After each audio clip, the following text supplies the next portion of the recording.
Well, welcome everybody. I am so glad that everyone is here and that we came to hear this very special event. I first just wanted to acknowledge that we are all standing on stolen land. This is traditionally the Ute, Arapaho, and Cheyenne lands.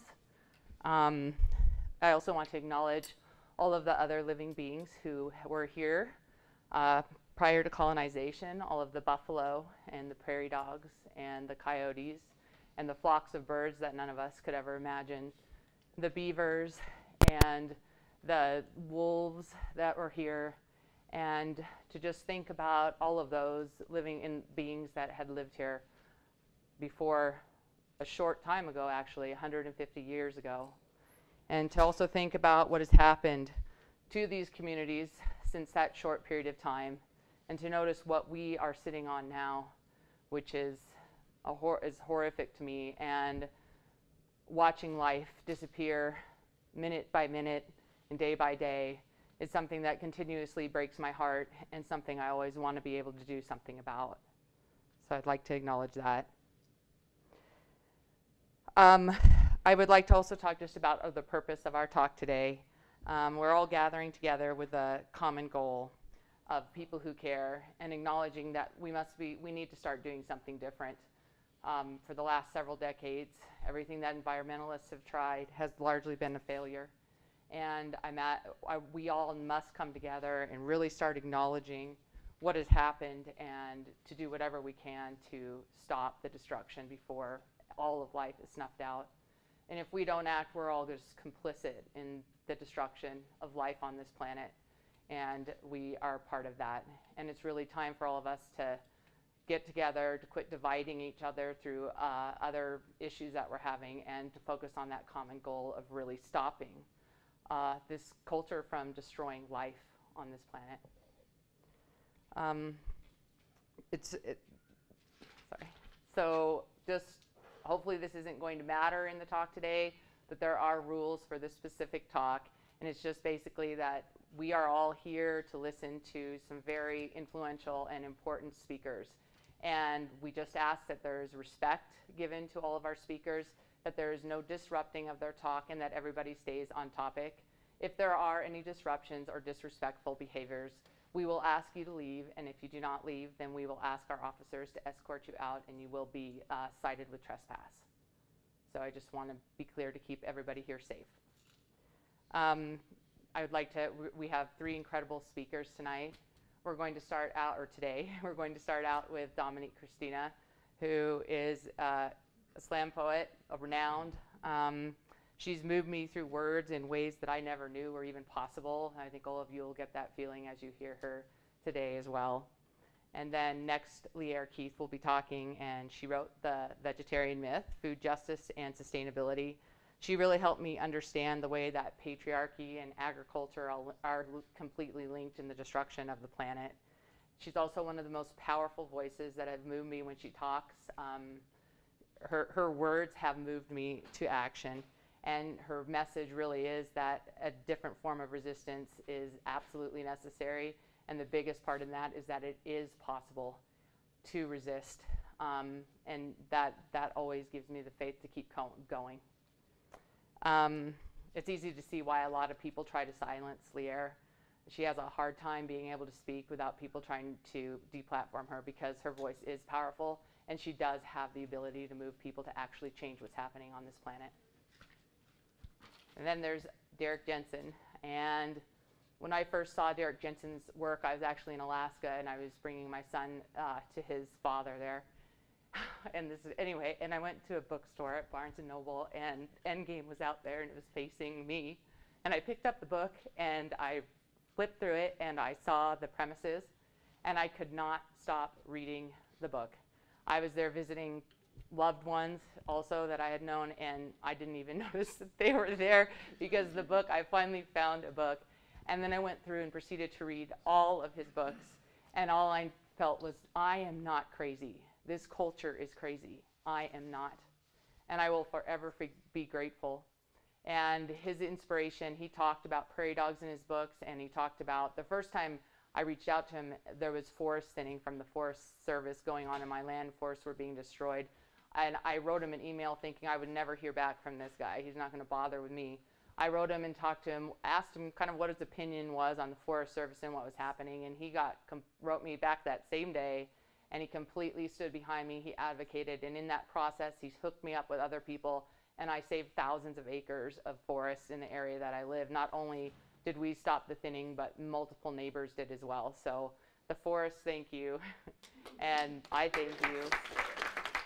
And then the prairie dogs, I started noticing colonies, and I would have never gotten involved to the level that I did in saving these prairie communities and really understanding the role of the keystone species without Derrick. He helped me on my Castle Rock campaign. I have hundreds of prairie dogs that are jump yipping and chirping at my house that are alive now that would have been dead without his influence. And we've also saved thousands of acres of prairie dogs throughout Colorado because of his influence on me and because of his influence on the advocates that believed in me to help save these prairie communities. So the deepest thanks from the bottom of my heart for you, Derrick and Lierre, Dominique. And so with that, I would just like to bring Dominique Christina up here, and I'm sure you all would love that.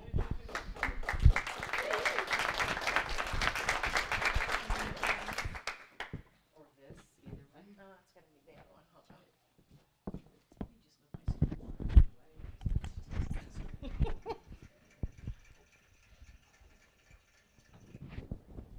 Can you hear me? Yes. Okay. I'd be surprised if you couldn't. Okay. I'm going to read two very short poems. The first I'm reading, I didn't expect to read it, but my mother's friend, she used to be a professor at Metro State University of Denver, where my mother is still a professor, Khadija, who has just adopted a young man who was a child of war in the Congo. Hearing about that this morning inspired me to read this to you. In the Congo, there are physicians who specialize in repairing the damage a bullet does to a vagina. What a rifle butt does to a vagina. What a hunting knife does to a vagina. What a broken bottle does to a vagina. The fistula tears from gang rapes have turned Congo into a cottage industry for brilliant surgeons to practice their steady hands on the soft tissue of infants and toddlers who have been gang raped by militiamen. Did you know that? That Leopold is still winning. That rape is a weapon of war. That sons and husbands are made to watch as their mothers and wives have their limbs staked to the ground so that they can be raped by whatever soldier is on the road that day. That there are women who are expert at fishing out shards of glass from their labia. Some can do it without crying. That there are 3-month-old babies who will never walk or be potty trained because they were snatched from their mother's milk and sodomized by men who later went home to their wives and children and chatted casually about their day. Go ahead, Congo. Show us King Leopold's ghost. Bring us the severed hands of men who didn't chop the wood fast enough, tap the trees well enough. Bring out the Hottentot Brigade, the skeletal remains of girls with their breasts cut off, the ones unpeopled by their perjured wombs and the village that saw everything. Bring them out. The women who were made prodigal, made sex slaves, stoned to death in the square, the Mary Magdalene constituency. Go ahead, Congo. Swallow the moon. Bring us the bodies. Tell them about 1482 and 1885. Tell them how a boat rising suddenly out of the ocean, filled with men speaking a dead language, cadavered your people. Tell us about the Belgium conquest, the legacy of blood, the smuggled petroleum, the diamond mines, the mass graves, the rubber plants, the coltan, and the kids who mine it while snorting cocaine and gunpowder, waving AK-47s around like streamers. They will kill whoever you tell them to. Colonization is good like that. For the Stockholm syndromes, the causeless murders, the beheadings, the rigged elections, the pantomimed democracy, the African dictators who finished the work of their predecessors. Go ahead, Congo. Do your dance. Make it loud. Say Lumumba. Let it mean insistence. Say Mobutu. Let it mean refusal. Let it mean never again, not that slogan shit, that ancestral shit, that machete in hand, I wish a motherfucker would shit. Say, I see you, colonizer, what you gave me, I now return. Go ahead, Congo. You are the prettiest girl at the prom, with a black eye, a hacked off limb, an infibrillated vagina. Every boy who dances with you takes something of yours. The prom king snatches your chain. The principal punishes you for having pretty things to steal.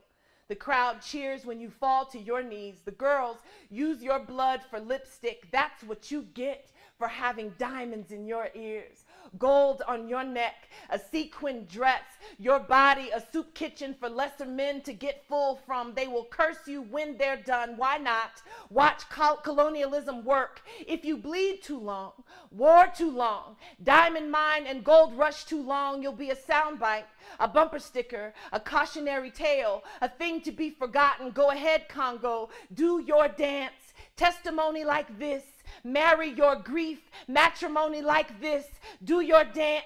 Go ahead, Congo. I'm going to remember you as I do my own name.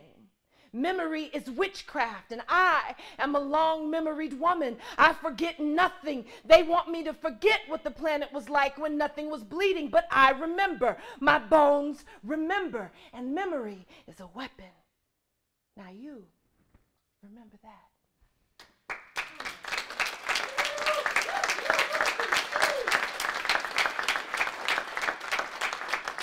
Last one for now. Oh, America. I went out looking for what you promised and found a toothless grin, an empty pot, boneyard lullabies, sweetless shores, witches burned to cinder, little black girls bombed in churches. They are all me. Each charred bone, each torn dress is the story of my birth. I'm a wandering ghost here, some mud-struck bitch pledging allegiance to the pitchfork, stupidly sturdy anyhow, my Easter dress, my winding cloth. You tried to kill me, made my death tradition, but I'm stubborn in this skin. It doesn't matter what weapons you point. I roll the stone away, outlast death, abandon it in the cause of my name, my holy, my righteous name. What will you do, America? What can you do with this cliff-hanging colored girl who pioneered her own dumb body?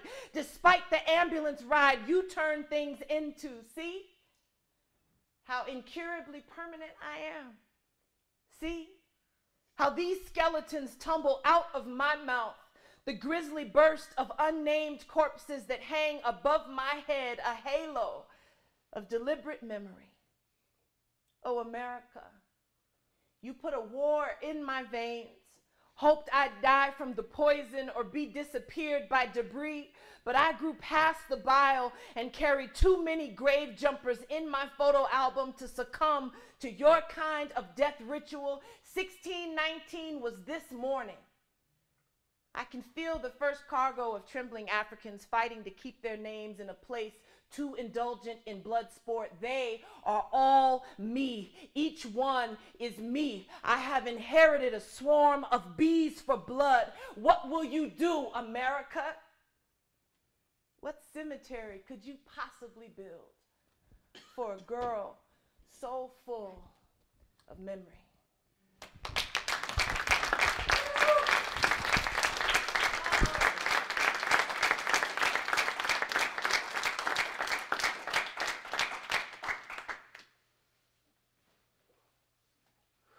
Not sure there's a way to follow that.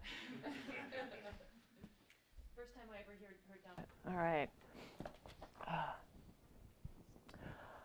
So right now, scientists are debating whether a quarter, a third, or fully half of all species, or all mammals, will be extinct by 2050. In fact, some are debating whether the planet will be supporting life at all by the end of this century. Now, what's not up for debate, not ever, is a culture that devours with an entitlement so profound it is turning the planet to dust. That dust is not hyperbole. The dust storms in China, the inevitable endpoint of agriculture, the dust storms are so bad they are triggering asthma in children right here in Denver. So there's the dust in China. Here it is across the Pacific. And here it is landing in Aspen. I know it's unbearable. Reality is an avalanche of grief right now. But I'm asking each of you to take your heart out of cold storage. You put it there for safekeeping, I know. But there is no safety on a planet being murdered. The French word for heart is the root of our word, courage. To face the facts, we will need our hearts. And to face down power, which is what everyone here is proposing, a modest proposal, it is not. We will need all the courage of which our hearts are capable. Now, this can't be done in a soundbite, so we're going to back up 4 million years. Don't worry, we're going to go fast. Australopithecines emerges on the plains of Africa, and 2.3 million years ago, the genus Homo arrives, and that's us.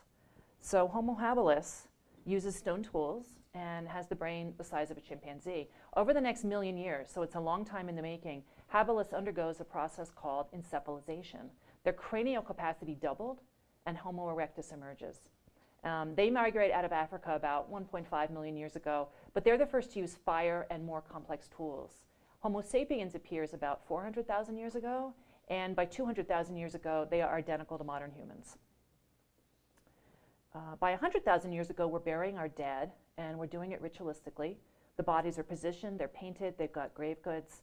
By 50,000 years ago, we have modern human culture. People are making clothes from hides, jewelry, musical instruments. There's more sophisticated hunting techniques like trapping pits, and there's barter, clearly. Things are moving hundreds of miles. And there's art. So what are we painting? Well, we're painting a lot of animals. Pablo Picasso went to see Lascaux before it was closed to the public. His comment after he emerged was, "We have invented nothing," meaning that whole sweep of Western art, there was nothing original. It was all there 20,000 years ago. And this is the second most common art project. The religious implications of these artworks are dubbed usually a fertility cult. This is not a fertility cult. It is a complex theological consciousness, and it deserves a little respect. So this goddess was found in a cave in southern Germany. She's between 35,000, 40,000 years old. In fact, she's the oldest piece of figurative sculpture ever found. She's carved from a woolly mammoth tusk, and it probably took hundreds of hours to carve her. She was likely worn as a pendant. The oldest known musical instrument was found near her, and that's a flute carved from a vulture bone. And there's the usual remains of all the animals people were eating. So reindeer, cave bear, ibex, mammoths. So the first art we ever made was art of the megafauna and the megafemales, because that's who gave us life. The first thing we did with our human consciousness was say thank you. I think this is the beginning of religion, and that the sacredness of awe and thanksgiving is built into us, body and brain. But for all that time, for 2.5 million years, we were not monsters and destroyers. We were participants. Loren Cordain is an expert in Paleolithic nutrition, and he uses the image of a football field to bring this home. If the whole length of that field is our time on Earth, the last half a yard represents the length of time that we've been doing agriculture. The last 1/5 of an inch would be the Industrial Revolution. So half a yard is where that disaster begins. In maybe 14 places around the globe, people completely changed their way of life with an activity called agriculture. So you have to understand what agriculture is. In very brute terms, you take a piece of land, you clear every living thing off it, and I mean down to the bacteria, and then you plant it to human use. So it's biotic cleansing. This is Iraq. No one in their right mind would call this place the Fertile Crescent now. This is Iran. 94% of the agricultural land is degraded. That's not a mountain in the background. That's a wall of dust. That is topsoil. Pakistan. 1/3 of Pakistan is at risk for desertification. This was a deciduous forest, a teak forest, 150 years ago. This is inevitable. This isn't agriculture on a bad day. This isn't agriculture done poorly. This is what agriculture is. You pull down the forest, you rip up the prairie, you drain the wetland, you exsanguinate the world of water and soil and species, the process of life itself, until all that is left is that dust. Now, a lot of people get very confused right here. It's not our fault. There is a profound cultural ignorance about the material base of our society, about what agriculture is. So I'm going to walk you through this because I want you to hate me. Okay, that's my one and only joke, so knock yourselves out. No, I want the people who care most about the planet to understand the depth of the problem. That's really all I want. So think about what is outside your door. It's not moving, and I don't know why. There. Outside your door, your kitchen window, when you look out, most likely you have a few trees, a small patch of lawn. You have either a microforest or a mini prairie. So let's say you want to grow some corn or some lettuce. You don't just throw some seeds around and hope for the best, because nothing will happen. Trust me, I tried. Yes, the crazy runs deep. But if you want corn or lettuce, you know what you have to do. You chop down the forest, you dig up the grass. You have to pull down the trees or plow up the prairie. You have to destroy that biotic community. And what you're destroying is called a perennial polyculture. And those are the two words you have to know if you're going to understand this.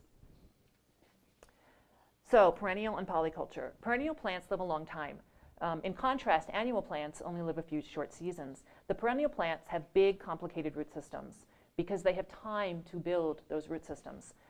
Those extensive roots do a whole bunch of things, but the three most important are soil, water, and minerals.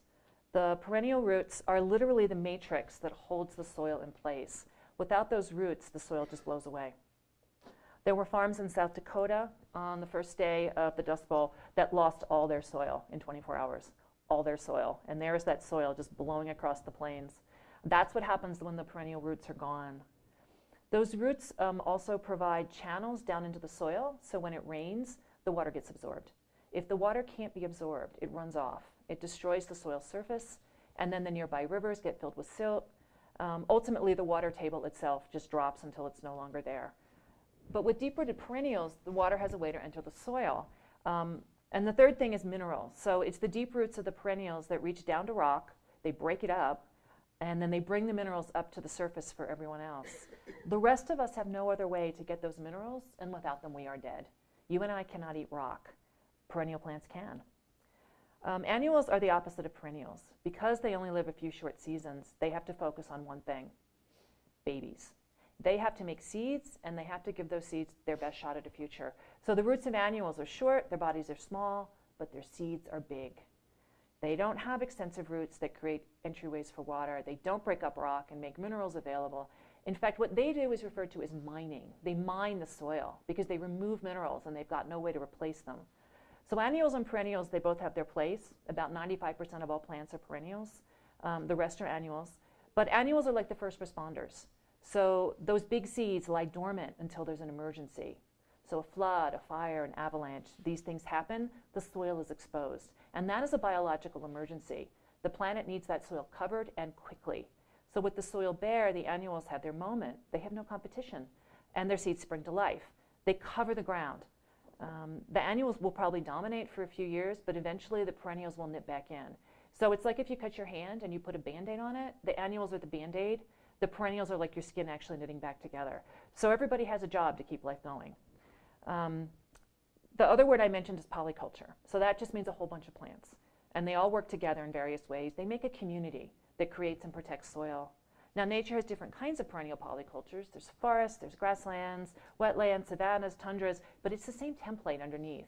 There's a whole bunch of different plants. Mostly they live a long time, and their basic job is soil. Now remember what agriculture is. You pull down the forest, you rip up the prairie, you destroy that perennial polyculture. And what you plant instead is an annual monocrop. If you've ever driven through Nebraska or Iowa, what you see is miles and miles of corn or soy or wheat. So instead of a dense community of plants and animals all working together to create more soil, you've got a monoculture, which is destroying soil. Now, I said that soil is the basis of life, but what does that mean? Well, soil is not just insensate dirt. right? You can't just replace a few minerals and hope for the best. It's alive, it's animate, and it's animate past our wildest imaginings. 1 tablespoon of soil contains more than 1 million living organisms. That's 1 tablespoon. A handful contains 1 billion creatures. And those creatures are the ones who are doing the basic work of life. This is soil scientist James Nardi. It is to the bacteria of the soil that most of the credit for the constant renewal of our earth is due. So to state the obvious, no culture that is destroying the basis of life can be called sustainable. Really? It can only be called insane. Now, agriculture has run through every continent that it could. It's also destroyed human culture as well. It's the beginning of militarism and the beginning of slavery. In all the places where agriculture started, human society follows the same pattern, and it's called civilization. Now, that word civilization, it just means people living in cities. What that actually means, though, is that they need more than the land can give. So food, water, energy have to come from somewhere else. From that point forward, it doesn't matter what beautiful, peaceful, nonviolent values people hold in their hearts. That society is dependent on imperialism and genocide because no one willingly gives up their land, their water, their trees. But since the city has used up its own, it has to go out and get those from somewhere else. And that is the last 10,000 years in a few sentences. The central concept here is drawdown. If you use more wood than a forest can grow, eventually the forest will be gone. If you take fish faster than they can reproduce, one day the river will be nothing but water and sorrow. And then there are things that don't reproduce, things like oil, things like coal. Using them at all means using them up. It can only be drawdown. You can blow up mountains to get to the last of it, but now you're drawing down mountains as well as coal, and at the end of the day, it's still gone. This isn't a differential equation. It's not even algebra. It's simple arithmetic. If you have one planet, one blanket of air, one cradle of soil, one place called home, and you destroy it, it's 1 minus 1. Our planet needs us to do that math. No one seems willing. They can put a man on the moon. They can't do 1 minus 1. Our planet needs us to be, in the words of the inimitable James Howard Kunstler, reality-based adults. That 1 minus 1 isn't a surprise. It didn't sneak up on us. It's been going on for 10,000 years. It's the longest war ever. It's the pattern of civilization over and over. There's a bloated power center surrounded by conquered colonies from which the center extracts what it wants until eventually it collapses. And that collapse takes between maybe 800, 2,000 years, somewhere in there. That's the exact moment when the soil collapses. So make no mistake, the planet has been skinned alive. And what should be habitat for millions of creatures turns into salt and dust. Agriculture is a hungry ghost. What it eats is entire ecosystems, and that's what it's done across the globe. Now, agricultural societies end up militarized for 3 reasons. 1, agriculture creates a surplus, and if it can be stored, it can be stolen. So the surplus needs to be protected. 2 is imperialism. Agriculture is a war against the natural world. Eventually, the agriculturalists need more land, more soil, more resources. So there's an entire class of people whose job is war, whose job is to go out and take land and resources by force. Agriculture makes that possible. It also makes it inevitable. And number 3 is slavery. Agriculture is backbreaking labor. For anyone to have leisure, they need slaves. By the year 1800, when the fossil fuel age began, 3/4 of the people on this planet, fully 3/4, were living in some form of indenture, serfdom, or slavery. The only reason we've forgotten this is because we're using machines, fossil fuel now, to do that work. So for instance, this is a statue of an enslaved woman in Egypt. She would have spent 12 to 14 hours a day in that position, simply grinding grain. And their skeletons leave very grim evidence of degeneration in their knees, their hips, and their spines. This is 1,000 years of life after life lived in increasing agony. And of course, once you have huge numbers of the population in slavery, you need someone to keep them there, soldiers. And here's why the agriculturalists always win. It takes 600 old-growth trees to make one of these ships. If you're willing to destroy your forest, you will win against the people who aren't willing to destroy theirs. Having destroyed your forest, you will then have to conquer those people living with the forest so you can take theirs too. And that is the last 10,000 years in essentially one sentence. There aren't any more new continents. By the year 1950, this planet was pretty much out of soil. What happened next was called the Green Revolution, and that was based on fossil fuel. So at this point, if you're eating grain, you're eating oil on a stalk. You're not just eating fossil soil, you're eating fossil fuel. It takes the equivalent of 3 to 4 tons of TNT per acre of farmland in Iowa. That's how much energy goes into this. Iowa alone uses the energy of 4,000 Nagasaki bombs every year. So when I talk about this being a war against the planet, it's not a metaphor. The very creation myth of Western civilization tells men to dominate, to conquer, to go forth and multiply. No hunter-gatherer is told by God to willfully overshoot the land's carrying capacity, and no marginally rational person would listen to such a God.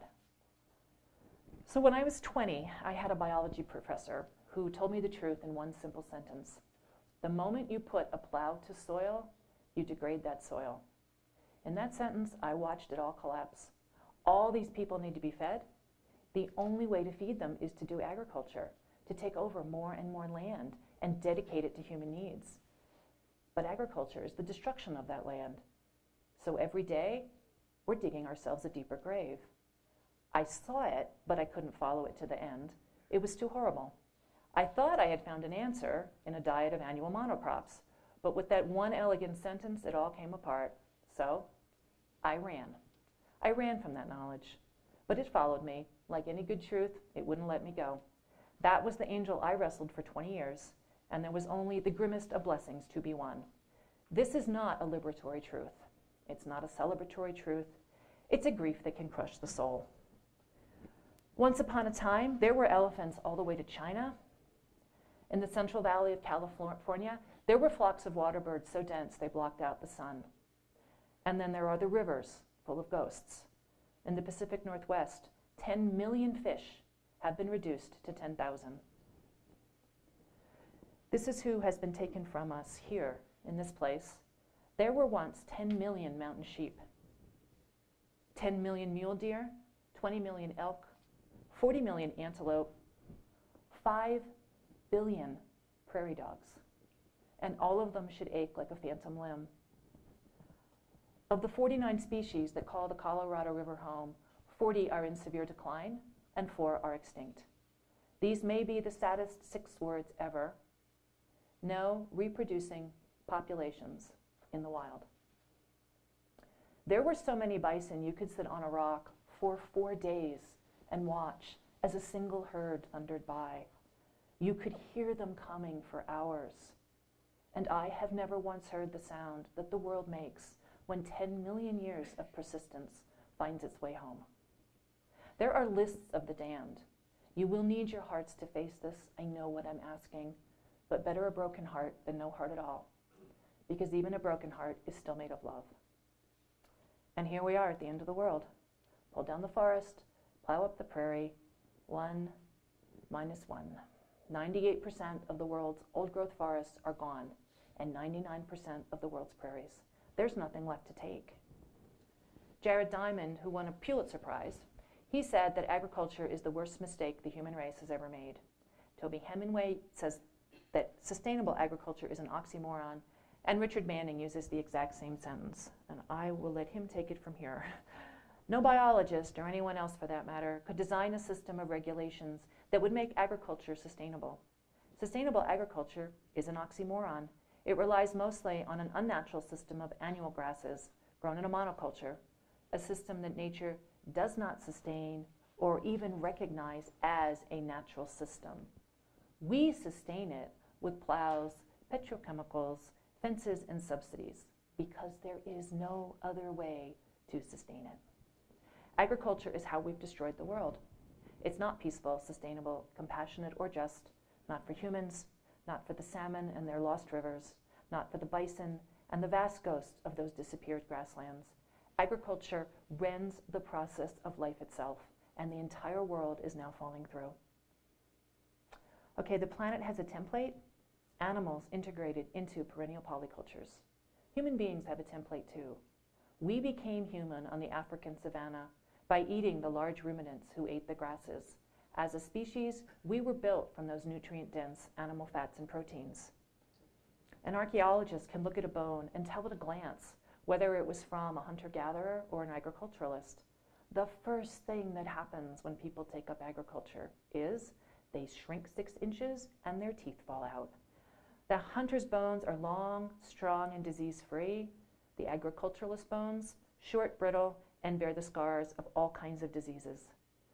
And this is an illustrative, if grim, example of what happens when nutrient density declines. About 5,000 years ago, there were hunter-gatherers that lived at a site called Indian Knoll in western Kentucky. Their diet was high in fat and protein, mussels, snails, deer, turkey, about what you'd expect. 3,500 years later, there's people at a nearby site called Hardin Village who took up agriculture. And their diet was high in carbohydrate, primarily corn, beans, and squash. Their bones tell the usual tale. And here's a few highlights. In the agriculturalists, you had the tooth decay, starting young, high infant mortality. Iron deficiency anemia is so bad that 50% of the cases are seen in children under 5. And this apparently is an incredibly painful condition as well, because you end up with holes in your skull, essentially.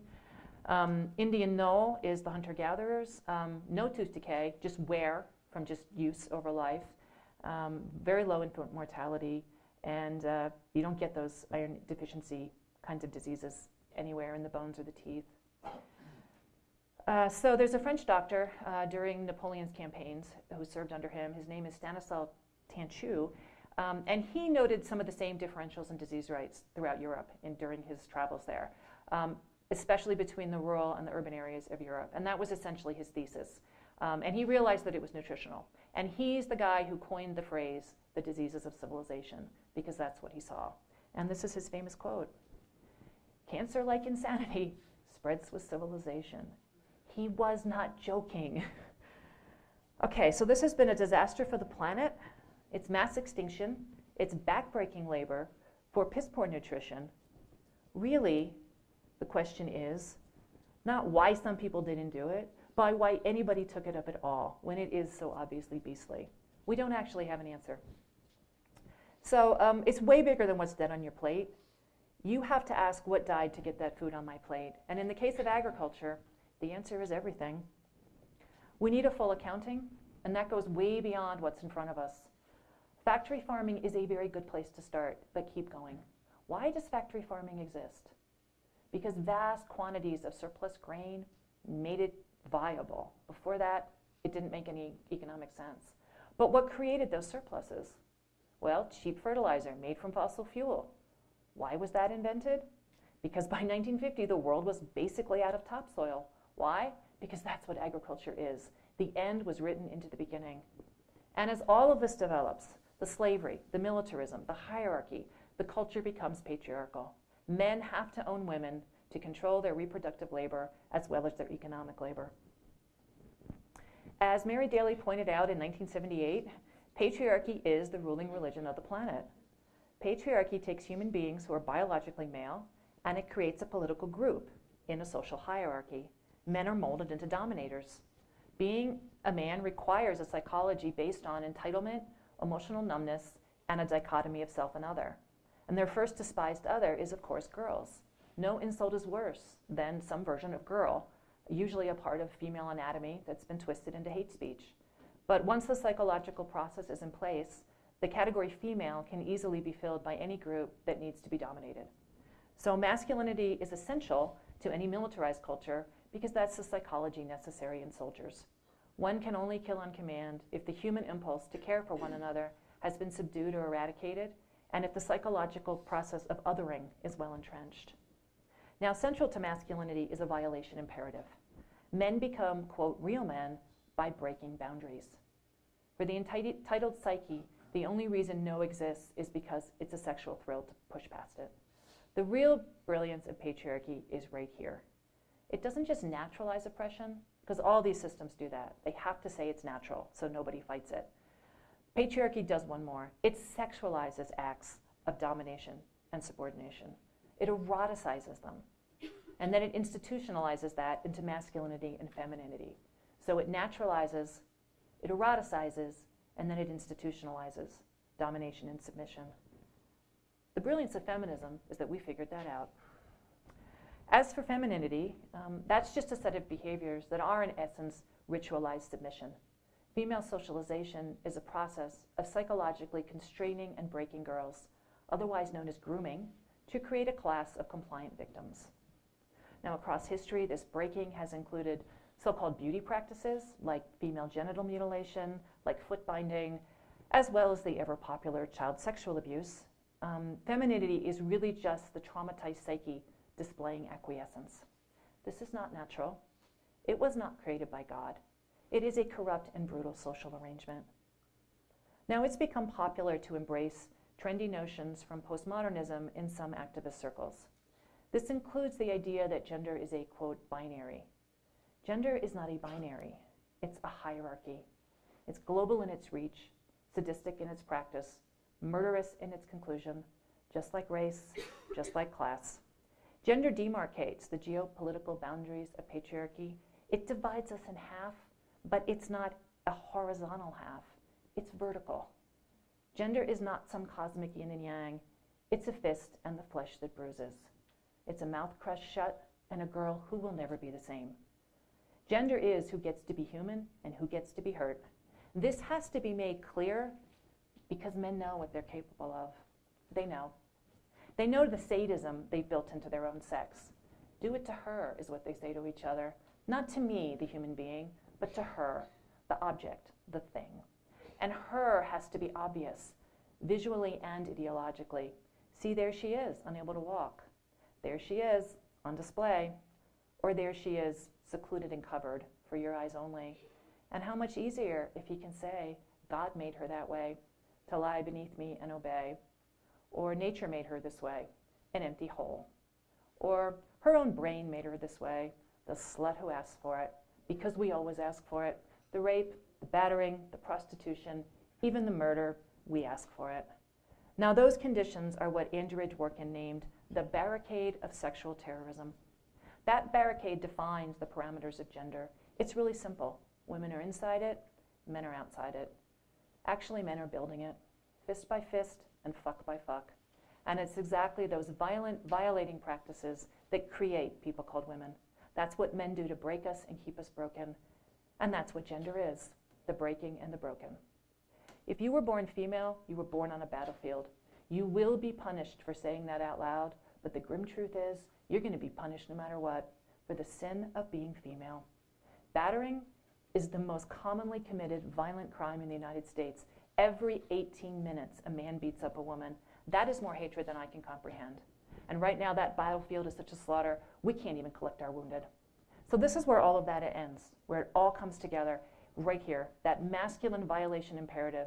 That imperative includes breaking the sexual boundaries of women and children, the cultural and political boundaries of indigenous people, the word is genocide, the biological boundaries of rivers and forests, the genetic boundaries of other species, the physical boundaries of the atom itself. Put all this together, the entire culture is sociopathic. The entitlement, the sadism, that bottomless hunger to conquer. You'll never reach the end of it. What we are reaching is complete biotic collapse. Starting with the least of us, plankton populations are collapsing. The oceans are too acidic now from all the carbon. And maybe plankton are too small and green for most people to care about, but know this, 2 out of 3 animal breaths are made possible by the oxygen that plankton produce. So if the oceans go down, we're going down with them. What do? Well, we fight like hell. We need to name the problem in order to stop it. This is not cognitively challenging. Civilization isn't sustainable. That's because drawdown will end in collapse. Always, every time. 1 minus 1. Now, a big part of 1 minus 1 is actually 1 plus 1. We need to talk about human population. There are 6 billion people only here because of fossil fuel. No one can really believe this can go on forever. And people are afraid of this topic for very good reasons. They don't need to be. There are 33 countries that already have stable or negative population growth. So it can be done. The question is how. The number one action you can take to drop the birth rate, the number one action, this has been studied, backwards, forwards, inside out. Number one, teach a girl to read. That's it. When women and girls have even that much more power over their lives, they choose to have fewer children. And there are some very patriarchal men out there who know exactly what is at stake. Now, we should care about this anyway because we care about human rights. And girls count as human. But as it turns out, making sure that girls count is the only way forward. This isn't people versus the planet, and it never was. It's people plus the planet. And it could be done. There is no physical obstacle in the way. We don't have to violate the laws of physics or chemistry over the course of 2 or 3 generations. We could support human rights to reduce our numbers to something sustainable while repairing what we've destroyed. If we just get out of the way, if we stop taking what isn't ours, then the forests and the grasslands, the wetlands and the rivers, they would come back because life wants to live. Fiercely, it wants to live. And we could help it. We could actively do the repair. And we should, not just because we have a moral obligation, but it's because it's the only hope we've got. Yeah, this emergency is the size of land and sea and sky. And there are people, stolid scientists, saying it's too late. Too many tipping points have been reached. And we are sliding into hell. And I don't know how our hearts can hold it. All I know is I'm not giving up. It's not too late. If we repaired 75% of the planet's grasslands, in under 15 years, atmospheric carbon would drop below 330 parts per million. So that's way under that 330 red line. It is not too late. The grasses can fix this. That's what grasses do. They build soil. And their building block is carbon. And it's not the grasses alone, understand. It's the community that grasses create. It's the bacteria and the mycorrhiza, the ruminants and the apex predators. They are all part of each other. In the act of eating, they make more of each other. They participate in that. And in the end, in being eaten, we all participate once more.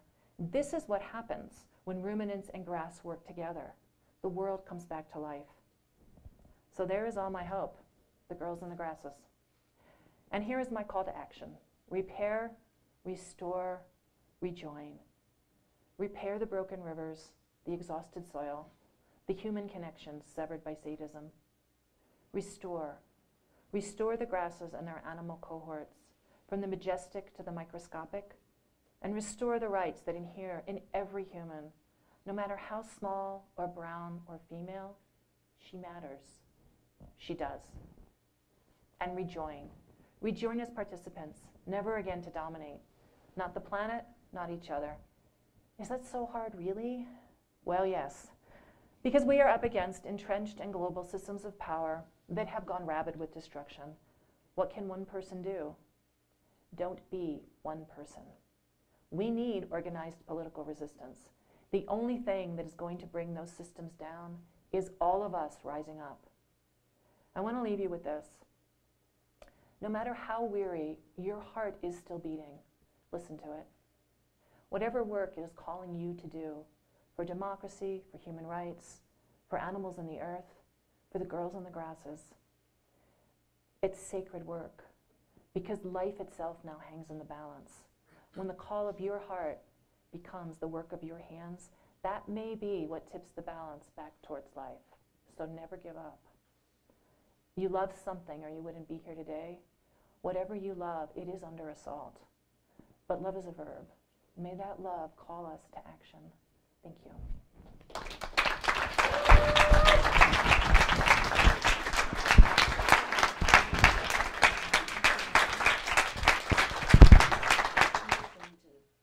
Dominique is she's about to do another poem, and she asked if I would introduce her. My name is Sabah Malik. I'm just a friend. But the reason that she's reading this poem is actually because I requested it when she told me that she would be able to be here today and that she could read some poems. I said, please, can you do one of them? Can one of them be Mothers of Murdered Sons?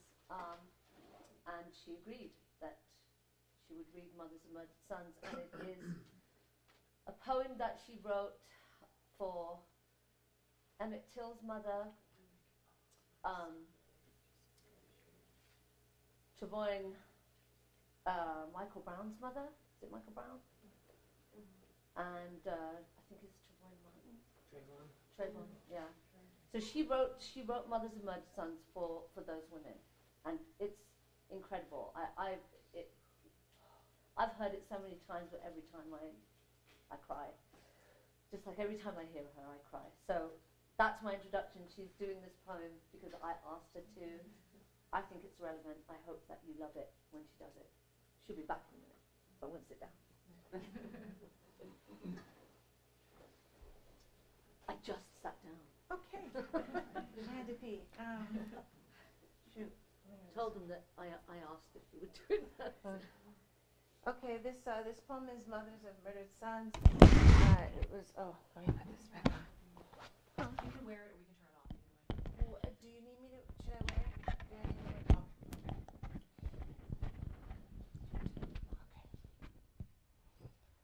it? Okay. There's not a lot of preamble. It's written for Mamie Till, who was Emmett Till's mother. He was murdered in Mississippi in 1955. It's for Sabrina Fulton, who's Trayvon Martin's mother. And it's for Leslie McFadden, who was Mike Brown's mother. Mike Brown was murdered in Ferguson, Missouri. Women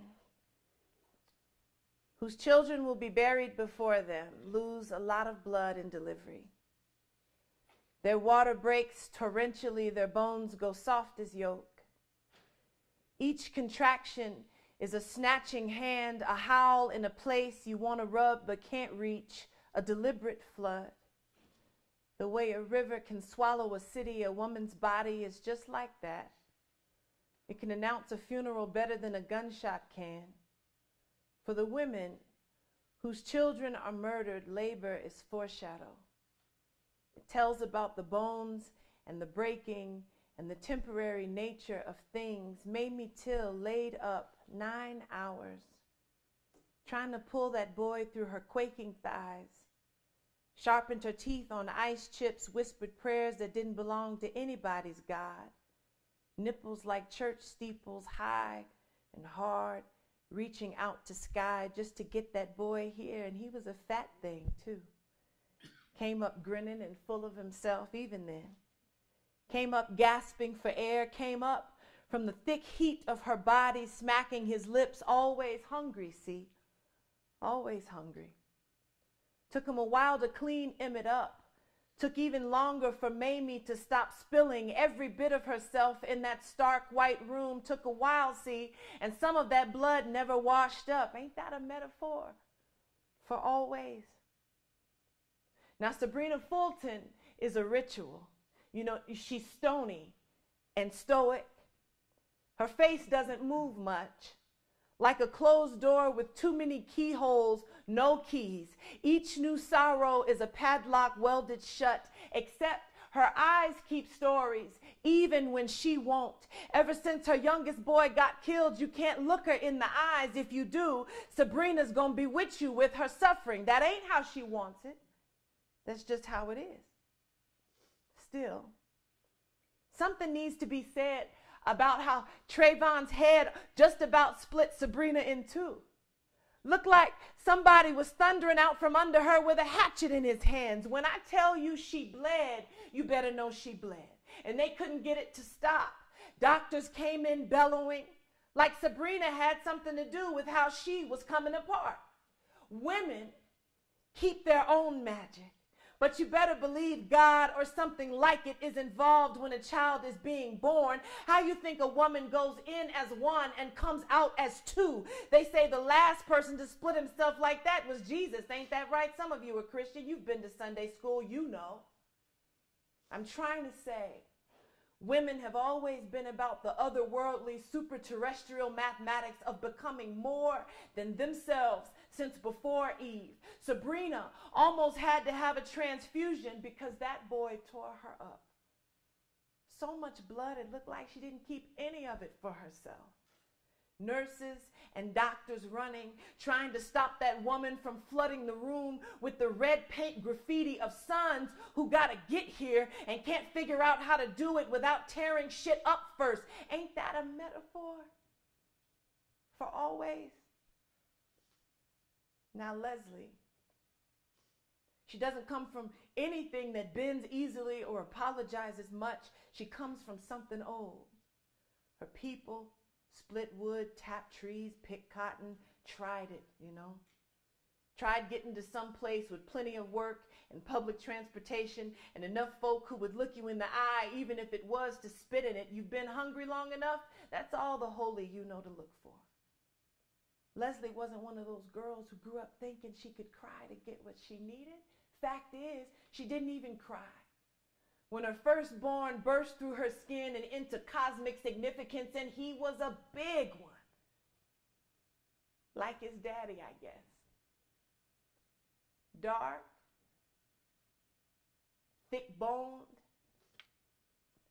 like something made to be hunted, skinned, like something to be left bleeding outside in the middle of a road, caution tape all around, little kids squalling, old folks hollering, peace be still, and there Leslie was in the thick of it, watching the boy she fought her own body for, the one who barely got out of high school, the one she alchemized from her simple womb first, laid up, circusing the street with his blood, so much of it.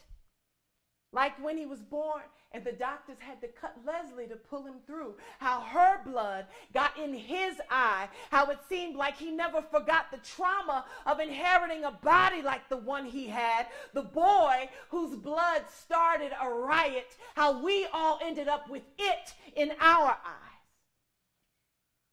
The prayers of mothers with murdered children don't arrive in heaven anymore, and maybe they never did. And maybe God is a charlatan pitching pennies to the sound of children breaking the world with their bleeding.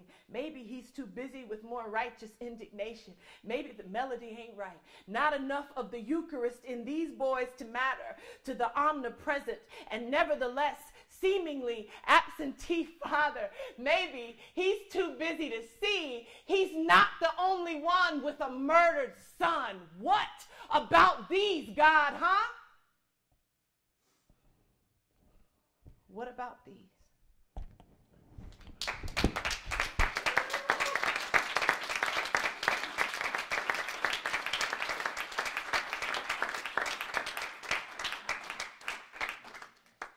We'll go ahead and take a 5-minute break and we'll come back for Derrick.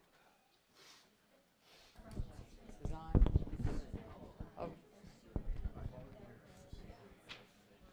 So Derrick Jensen will be speaking next. Yes. And then after that, we'll have Lierre and Derrick come up here for any questions that people might have. So here you go. And I already gave you the introduction, but this is my hero, and here he is.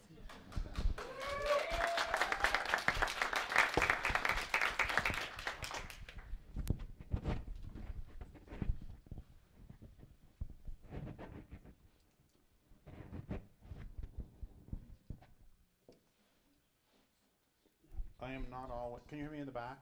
Okay. Does that mean yes or does that mean more? Okay. I'm not always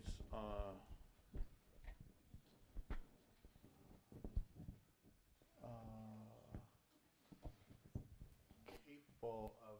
I do not always have common sense, and whenever I think about, I can't get this goddamn thing. I can't even fucking dress myself. Okay, so I was doing a talk in Kansas, and no, this was in Twin Falls, Idaho. I was doing a talk in Twin Falls, Idaho, and they mic'd me up, and we did the sound test and everything, and that was always one of my fantasies when I was a kid, is to be able to go up and go, check, test, 1, 2, check. So we did all that. It was great. And then I start wandering around, and and then the place fills up, and it's time for me to do the talk, and I get a little bit nervous, and I have to go down and go to the bathroom, and you may see where the story's going. And fortunately, as I entered the stall, it's like I needed to check something, and I was able to turn it off in time. So I would like to thank Deanna. I would like for everybody to thank Deanna.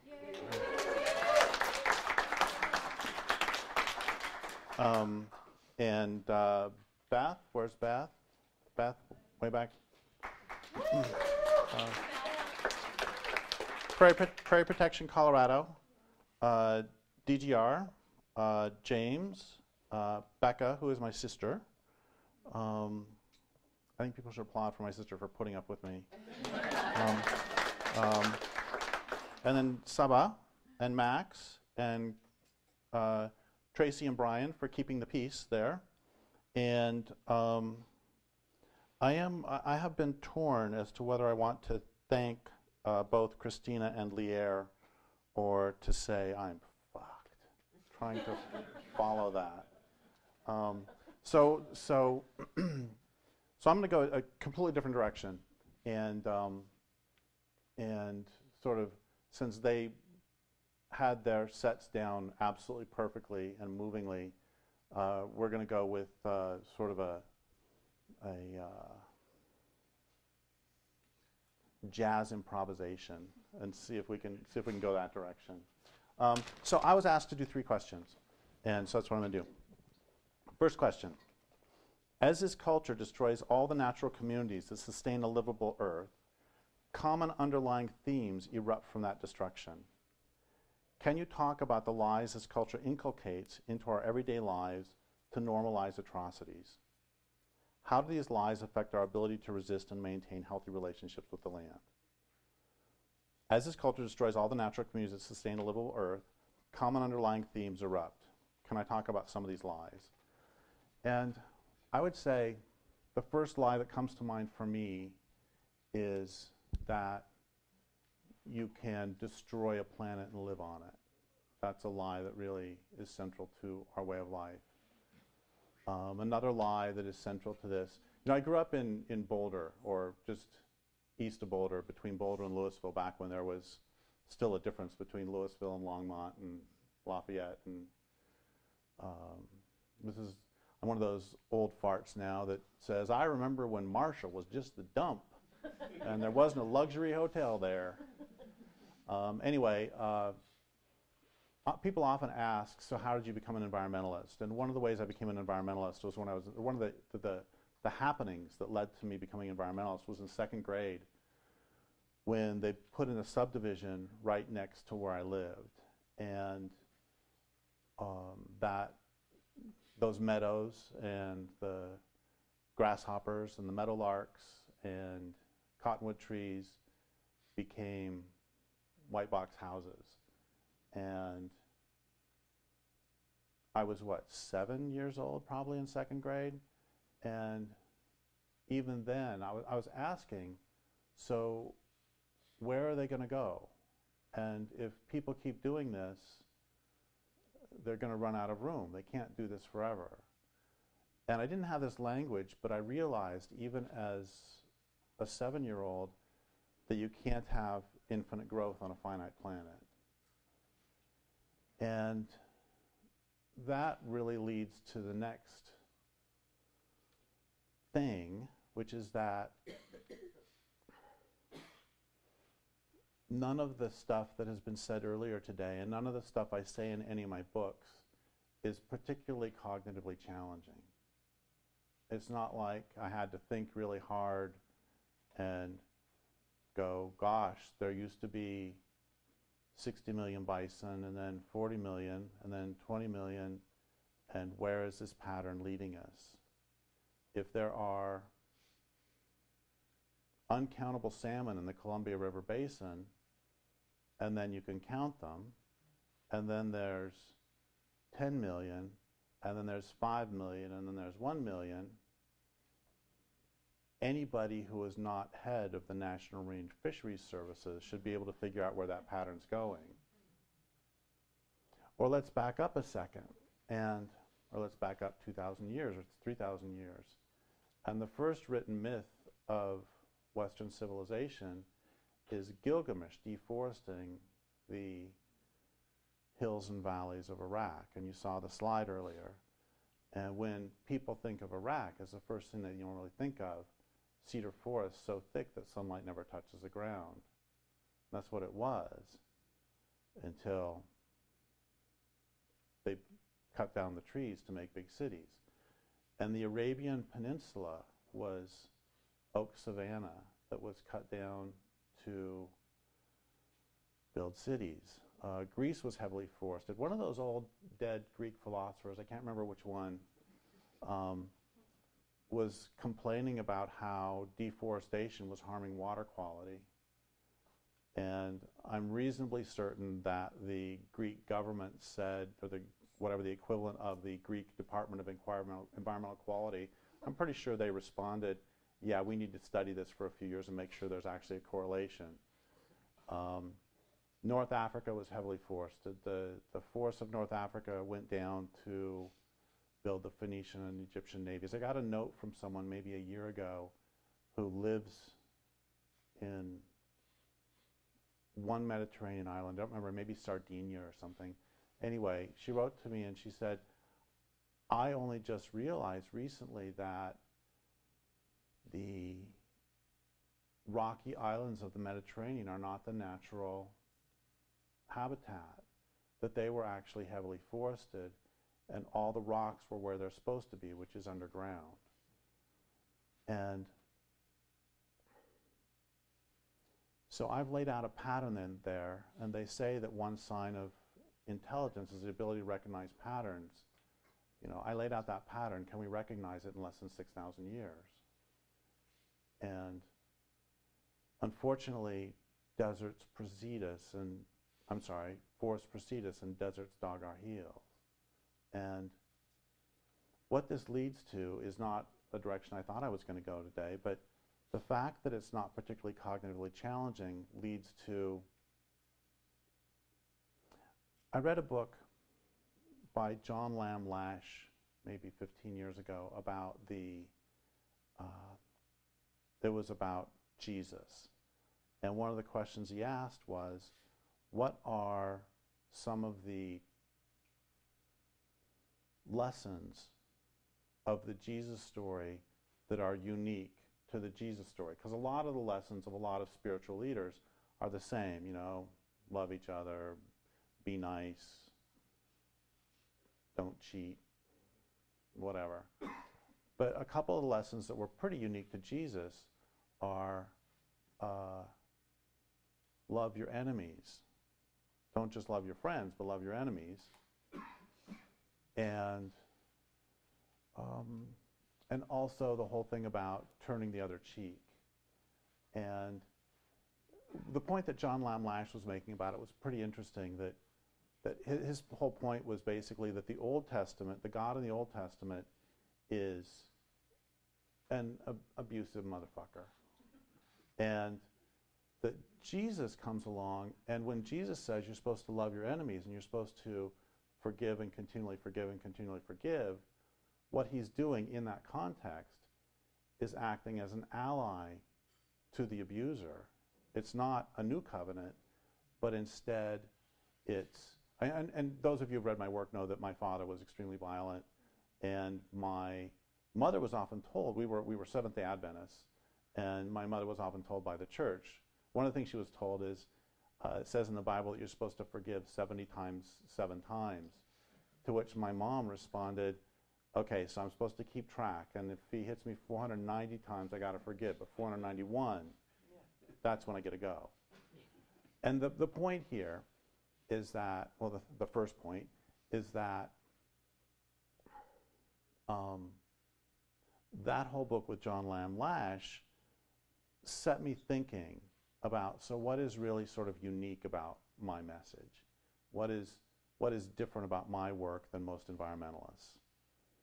And there are a couple things. Well, I'm going to back up again, and I'm going to give you, I've written 27 books, and I think I can sum them all up in a sentence. I'm not sure if I'm going to need a semicolon.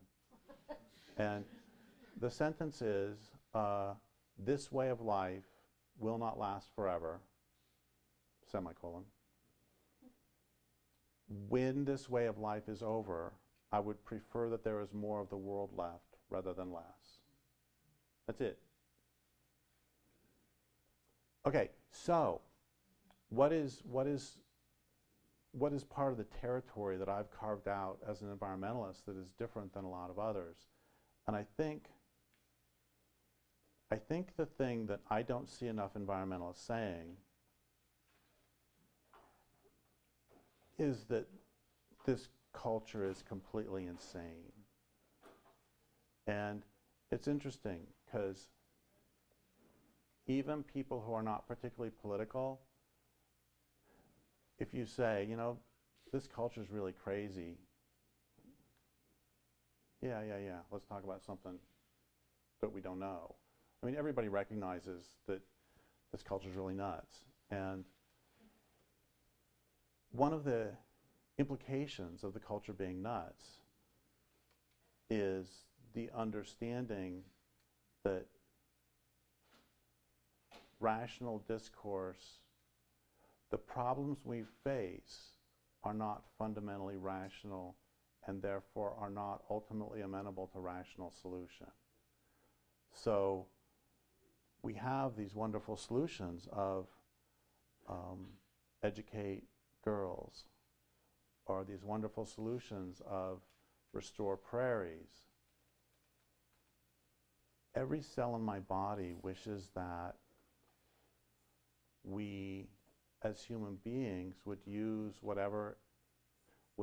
our much vaunted claimed intelligence to actually solve the problems that we're facing. The problem when it comes to, say, overpopulation is that a lot of people will complain a lot about overpopulation, except then when a country like Russia or China actually achieves negative population growth, they have what they call sex holidays, which is where people take off work in order to have sex, in order to have more babies. So we have a rational solution to a problem of educate girls, decrease the population. We recognize we've overshot carrying capacity. Let's deal with that, and let's figure out how to deal with it well. Well, we have two immediate problems. One is we are facing all of the Abrahamic religions, and another is that we are facing capitalism's and agricultural's growth imperative.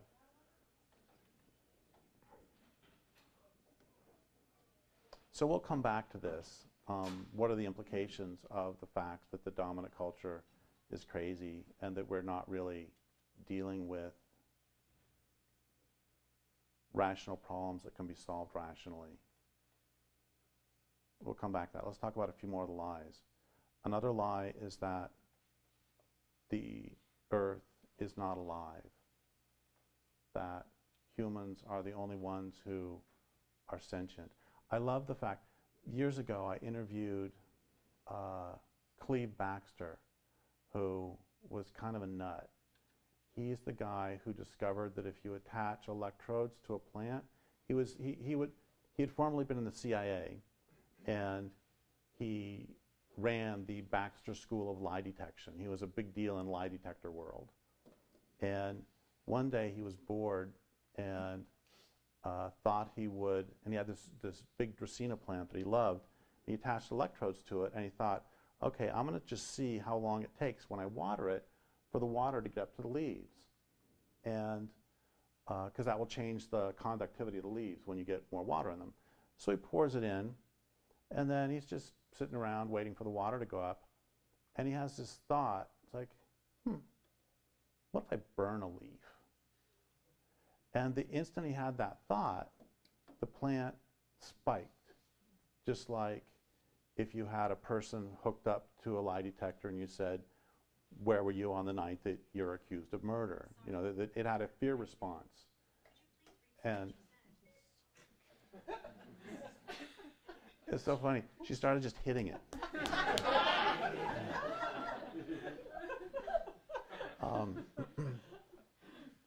And which, there's a metaphor in there. But I can't figure out what it is. Anyway, so he found out that if you threaten a plant, the plant has a fear response.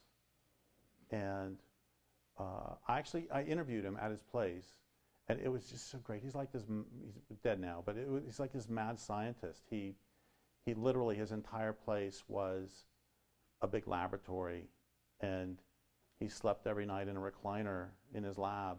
And it's like the best nerd story on the planet. Anyway, so he says, you know, let's try it. Let's hook some stuff up. So we hooked up some yogurt, which works just as well as a plant.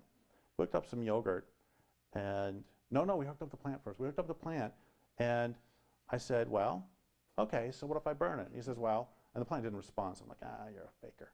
And he said, no, it's not. The plant's not afraid because I'm not going to let you burn the plant. So it has to be real. You can't just fake it. I wouldn't have burned the plant anyway. So he eventually leaves, and I'm trying to fabricate some sort of emotion, and I can't do it. I try to, you know, get mad at something or another. Nothing happens. And I'm walking around his lab, and then I see a calendar, and the calendar has a UPS truck up on the top. And suddenly I get mad because I'm just so sick of ubiquitous advertising. It's like, why is it everywhere? It's like, oh my God, I just have spontaneous motion. And I ran over to the chart, and it spiked right when I got mad at the calendar. That was pretty cool. Long story, a little bit shorter. One of the things he said to me that blew me away, that I've thought about ever since, is that the tools of science are becoming sensitive enough that not for very much longer will they be able to maintain the facade that no one else communicates. And a great example of this just happened not very long ago. Did any of you read that article about they figured out what bats talk about when they're... Yeah, it's great. What they did, yeah, of course. They put a audio recorder in a bat cave, and then had a little video thing, and then they could record the sounds and then see what the bats were doing. And if she says something, and then I hand this over, and then later on she says something, and I hand this over. You see this a few times, and you can figure out that maybe they're asking, hand me the brown thing, you know. So that's how you can figure out what they're saying. And it ends up that most of the time the bats were complaining to each other and fighting and like, move over there, get away from me, you're too close, or I'm kind of cold, can you move closer? It's like the whole time. And I'm sure that's what songbirds do too. I'm sure that they spend most of their time going, did you see who he was with the other day? And the world is alive and filled with vastly different intelligences. There's this guy in Italy. God, what's his name? I can't remember it now. What? Yeah, Mancuso is his last name. Thanks. Or Peter. Mark. Fred. Frank. Larry. Larry Mancuso. Manny Mancuso. Anyway, Mancuso, he loves plants, and he loves, okay, so how it works is that if an insect comes in and starts eating on a leaf of a plant, that plant will change the composition of it. It can't run away. So it changes the composition of its leaf so it doesn't taste good, it becomes toxic. That's how its defenses are.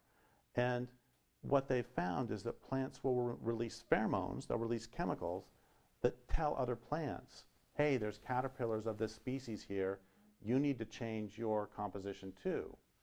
And And he has developed so far, he's trying to do a dictionary of this plant language, and he's so far come up with, I think, 1,400 different chemical phrases that might say, you know, here's a certain type of caterpillar chewing on us, you better prepare.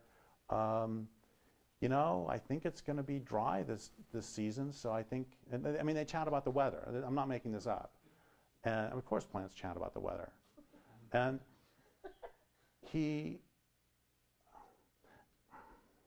I guess I'll tie this back to one of the lies that, you know, plants are communicating. Everybody is sentient. Everybody's alive.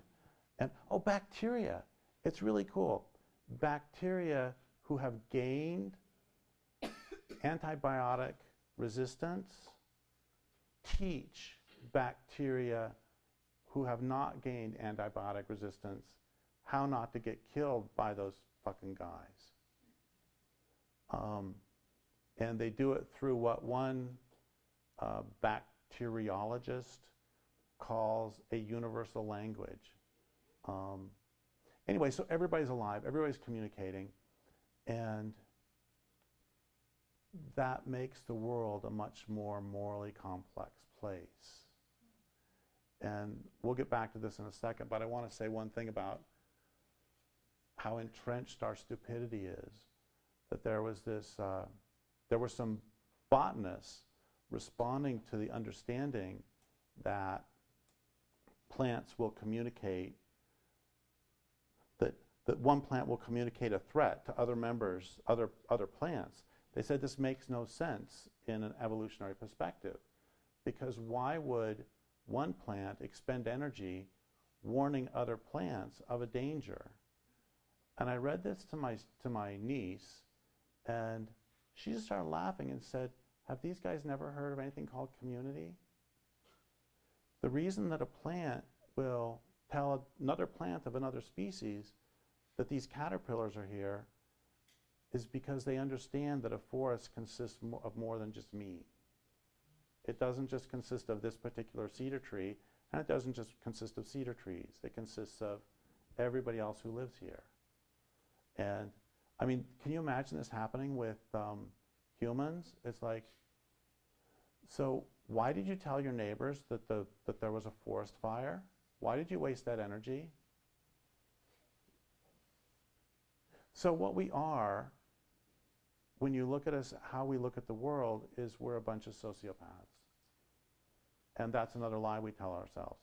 And this is really important too. When we talk about lies, it's really important. One of the most important things that I've ever been taught by anybody I've ever interviewed was Robert Jay Lifton, who is probably the world's foremost authority on the psychology of genocide. And one of the things he said is that before you can commit any mass atrocity, you have to convince yourself and others, especially yourself, that what you're doing is not an atrocity, but instead you're actually doing something good. You have to have what he called a claim to virtue. So from their own perspective, the Nazis weren't committing mass murder and genocide, they were purifying the Aryan race. And it's a dirty job, but somebody's got to do it. And there were huge rates of alcoholism among the actual people doing the murders because it is so. And they would have conferences where they would talk about, I know this is a sacrifice that you have to make. I know this is hard on you, but this is going to help the people of the future. And everybody has to have a claim to virtue. The settlers who came across this continent were not committing genocide and land theft. They were manifesting their destiny. Today, capitalists are not destroying the planet. They are developing natural resources. Today, those who are putting in wind and solar are not destroying the planet. They are saving the planet. They are saving the planet by finding different ways to run the murder of the planet. And this is true. I mean, this sounds like a complex idea, but it's actually pretty simple. And I don't know about anybody else in this room, but I have never once in my life been a jerk. No, seriously, I'm not. Every time that I have objectively been a jerk, I have had it fully rationalized that, you know, you frankly deserved what I did to you because of what you did to me yesterday. That's why it's okay for me to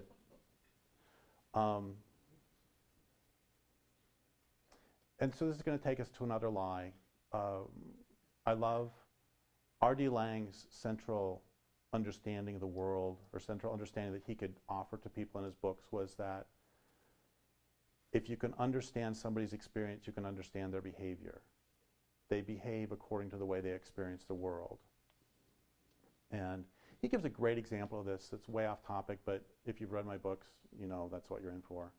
And the example he gives is there's a man who is giving a lecture to a bunch of psychologists. He's a psychologist. And there's a woman in front of him who is wailing, and she's clutching a piece of bread, and she's walking back and forth. And if you try to take this piece of bread from her, she will wail, "Mother, mother." And if you stand in front of her and spread your arms, she won't walk around you, but she will stand there mumbling and crying. And if you stick a pin in her forehead, she won't even respond. She won't notice it, and she will just continue walking back and forth on stage. And she's obviously crazy. I mean, she's just nuts. But R.D. Laing then says, okay, let's look at this guy's behavior out of the context of him giving a lecture. So first, he stands next to this woman. He tries to take her bread. And then he stands in front of her and blocks her way. And then he takes a needle and he sticks it in her forehead. What sort of crazy person is this? And the point is, from within his perspective, he's delivering a lecture showing how crazy she is. His behavior makes sense. And from within her perspective, which we don't know, her behavior makes sense. And this is true for everything. It's true by definition. It's like, I don't care how horrible the thing you do is, what Ted Bundy did made sense to Ted Bundy by definition, or he wouldn't have done it. And what the capitalists do makes sense to them. It's on every level. I mean, it's just, again, just personally, you know, if I make a wrong turn as I'm driving somewhere, I didn't do it because I wanted to make a wrong turn. It just made sense to me in the moment. I thought this was, I live. We kind of got lost on the way to your place.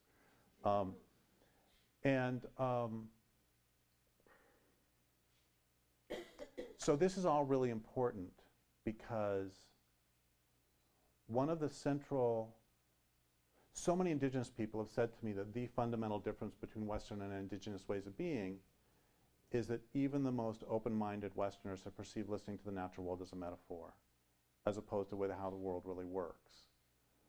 And there's a great line by a Canadian lumberman, "When I look at trees, I see dollar bills." And if when you look at trees, you see dollar bills, you're going to treat them one way. If when you look at trees, you see trees, you're going to treat them another way. And if when you look at this particular tree, you see this particular tree, you're going to treat it differently still. And there's I live 3 miles from the ocean, and there's a big crabbing industry there. And there was an article in the newspaper a few years ago that said why crabbers work so hard during the season. Every crab's worth about $1.50. So they said, if there were all these envelopes all over the ground, each one had $1.50 in it, you'd run around as fast as you can picking up all these envelopes. Sure, I would. Thing is, crabs aren't envelopes full of money. Crabs are beings with lives as important to them as yours is to you and mine is to me. But if you can convince yourself, if your experience, not even you convince yourself, that's strong enough. If your experience is that the crabs are envelopes full of $1.50, you will grab as many crabs as you can. Or if buffalo are they were used primarily for machine belts in factories. And if that's how you perceive them, then you're going to kill as many as you can. And you know, if when I look at salmon, I see dollar bills, I'm going to treat them one way. If when I look at salmon, I see salmon, treat them another way. If I look at this particular salmon, I'll treat it differently still. And this is one of the reasons, by the way, that I am so strongly and have been so strongly opposed to pornography. Is the same thing is true for human beings. That if when you look at women, you see orifices, you're going to treat them one way. If when you look at women, you see women, you'll treat them another way. And if when I look at this particular woman, I see this particular woman, I'll treat her differently still. And that's one of the central differences, again, is that from the Western perspective, we perceive the world as consisting of resources to be exploited and not other beings to enter into relationship with. And that changes everything. I want to say also, just to be clear, that just because I perceive this particular fish as this particular fish, it doesn't mean that I can't eat it. Because life feeds off life, and everybody eats, and everybody dies, and my own death is the price of admission I pay to this glorious party that I have in the meantime. You know, we pay at the end as opposed to at the beginning. And, you know, that's another problem. That's another thing that I hate the fact that after people die, they can't be left out. They actually get filled full of toxins. It's like one final fuck you to the planet. You know, I hope I last long enough that the culture has collapsed enough that when I die, I can be put outside to get eaten by bears.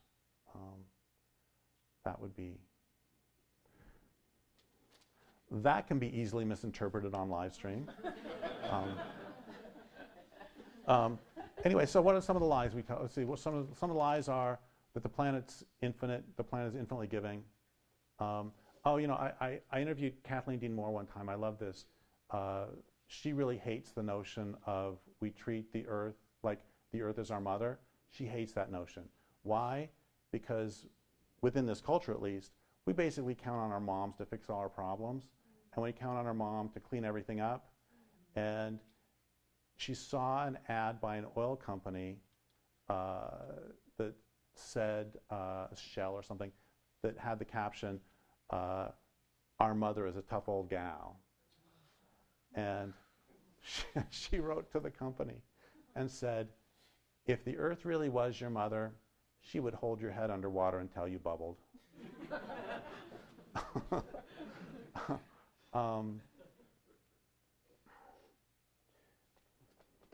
That can probably be misinterpreted too. Okay, so some of the lies that the Earth is infinite.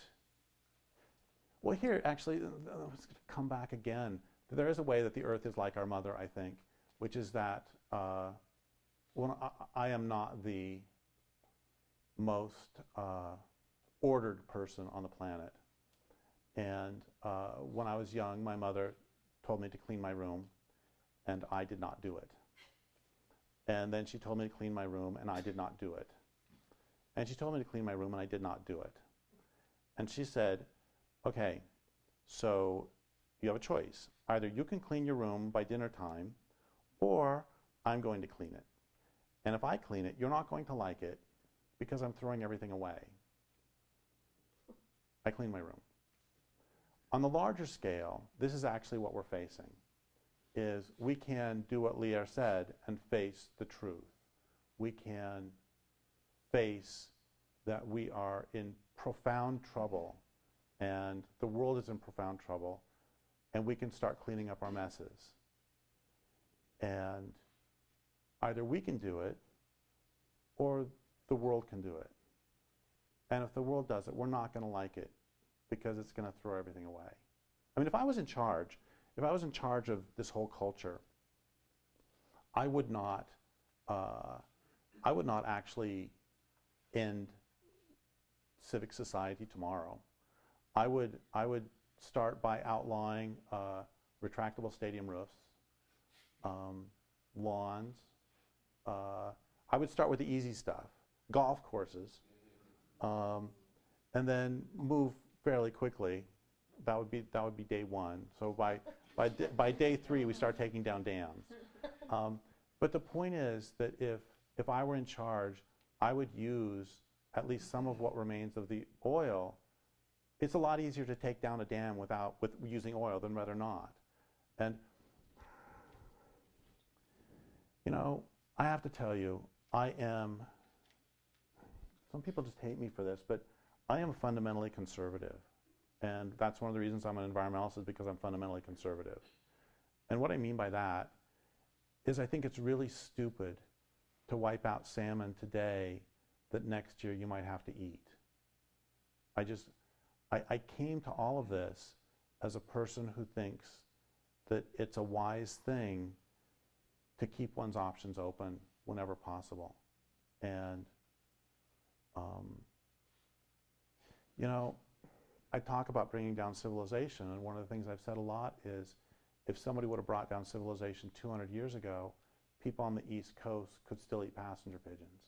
And this is excluding passenger pigeons' beauty and right to live their own lives and how much they help the forest. In addition, here's some calories you can have. And it's the same with salmon, that 100 years ago, you know, the population of the county where I live is maybe 30,000, and prior to conquest, back 180 years ago, the population of the county I live in was about 20,000. And they lived there sustainably for at least 12,500 years because that's how many salmon there were. The last couple years they've had to cancel the Yurok Salmon Festival because there's no salmon. And I just think that's really stupid. And the same would apply on the way down, that I wish that we would use, I wish we would have a slow descent. And every cell in my body wishes we would have a slow descent. But it's not going to happen, which takes us to why I wrote Endgame, which asks the question, do you believe that the culture, in fact, let's have this for real. This is not a rhetorical question. How many people in here believe that this culture will undergo a voluntary transformation to a sane and sustainable way of living? 0. I used to ask that question a lot, and I would be in an audience of 1,000, 1,500 people. Nobody ever said yes. One time, and this is I'm not making this up. One time I asked that question, do people believe there'll be a voluntary transformation to a sane and sustainable way of living? So one guy raised his hand, he looked around, oh, voluntary. No, of course not. And the point is that someday we will be living sustainably, or we won't be living at all. And you would think that with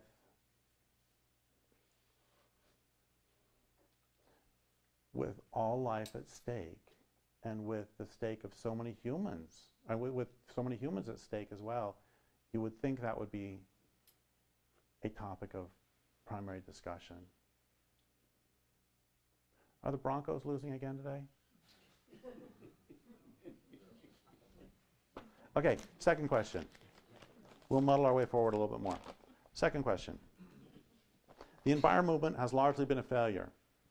Every living community of life on this planet is being churned to dust, yet environmental organizations are begging the elites, powered by the corporate structures, to simply change the means by which the planet is being destroyed. Can you talk about this fallacy and how these illusions affect our ability to resist? Yes, there's been absolutely a coup in the environmental movement. At one point, once upon a time, the environmental movement was about saving wild places and saving wild beings. The movement has been almost completely co-opted into the sustainability movement, which is about trying to maintain this culture that's killing the planet a little bit longer. That's an extraordinary coup, and it's happened in my lifetime.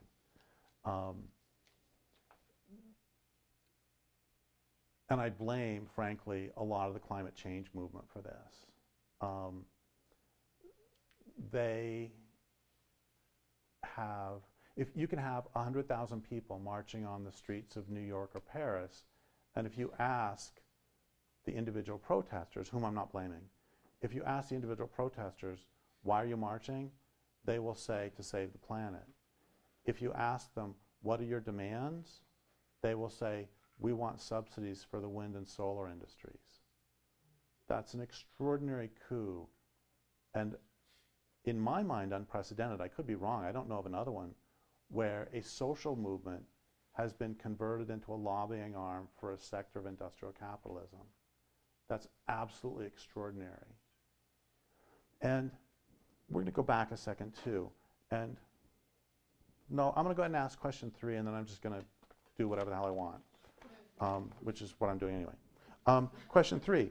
Throughout the Front Range, living communities are being annihilated. The air, water, and land are continuously being turned into a toxic wasteland from fracking, overdevelopment, and industrial horrors making it very difficult for all of us to remember who used to live here. What are some tools for decolonizing our minds and hearts so we can listen to this land more deeply and understand what needs to be done to stop the destruction? And the reason I wanted to bring that into this conversation now is that when I think about a climate change movement, I think if polar bears could take on human manifestation, how would they respond to global warming? What would they do? If desert tortoises could take on human manifestation, do you think that they would argue for solar harvesting facilities to be placed on their homes? Another way to say this, if delta smelt could take on human manifestation, how long would the pumps on the Sacramento River last? What's the over-under on 12? Will somebody give me an over-under a bet on 12 hours? If blue whales could take on human manifestation, would they argue in favor of wind energy harvesting? If hoary bats could take on human manifestation, et cetera, et cetera. So, that third question is about decolonization, which in many ways is the key to everything.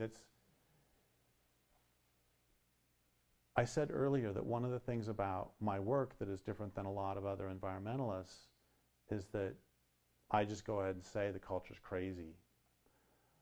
But another thing that's different about it, from a lot, not all, it's different about my work than most modern environmentalists, but I do have some companions in Aldo Leopold, etc., is where is your loyalty? For me, the most important thing is to make your loyalty to the natural world absolute. Because once you do that, everything else is technical. And we can have disagreements about whether it's a better tactic to, it's like Deanna does this wonderful work protecting prairie dogs. And leaving out personalities and leaving out people acting like bats and constantly sniping at each other, leaving that out, there is another activist whom we both know who disagrees with that perspective and thinks that instead of trying to work colony by colony and protect those, that it should be more of a systemic approach. And the thing is, I love you and I love your work, and I actually don't give a shit which approach. It's like, we can have those disagreements, forgetting the fact that he's a jerk. We can have those disagreements. I don't actually disagree with your approach, but I could, and it wouldn't matter. Because as long as your loyalty is to the prairie dogs, I don't care what you do. And I don't think the prairie dogs care what you do either. That the first step, so many indigenous people have said to me that part of this decolonizing is to recognize that civilization is not actually good for the planet. And then once you realize that, and once you care more about the living planet, then you do the economic system. See, that's part of the problem with the climate change movement. They say very explicitly, Lester Brown puts out Plan B 4.0 to save civilization. Bill McKibben says, we need to realize that what's at stake here is civilization itself. I think polar bears, pikas, the tundra, blue whales wish that sentence would have ended a different way. And Naomi Klein says in This Changes Everything, I've been to more climate marches than I can count, but I have to tell you, the polar bears still don't do it for me. And she says, ultimately it's all about us. She's right on that. Everything about this culture is all about us, ain't it?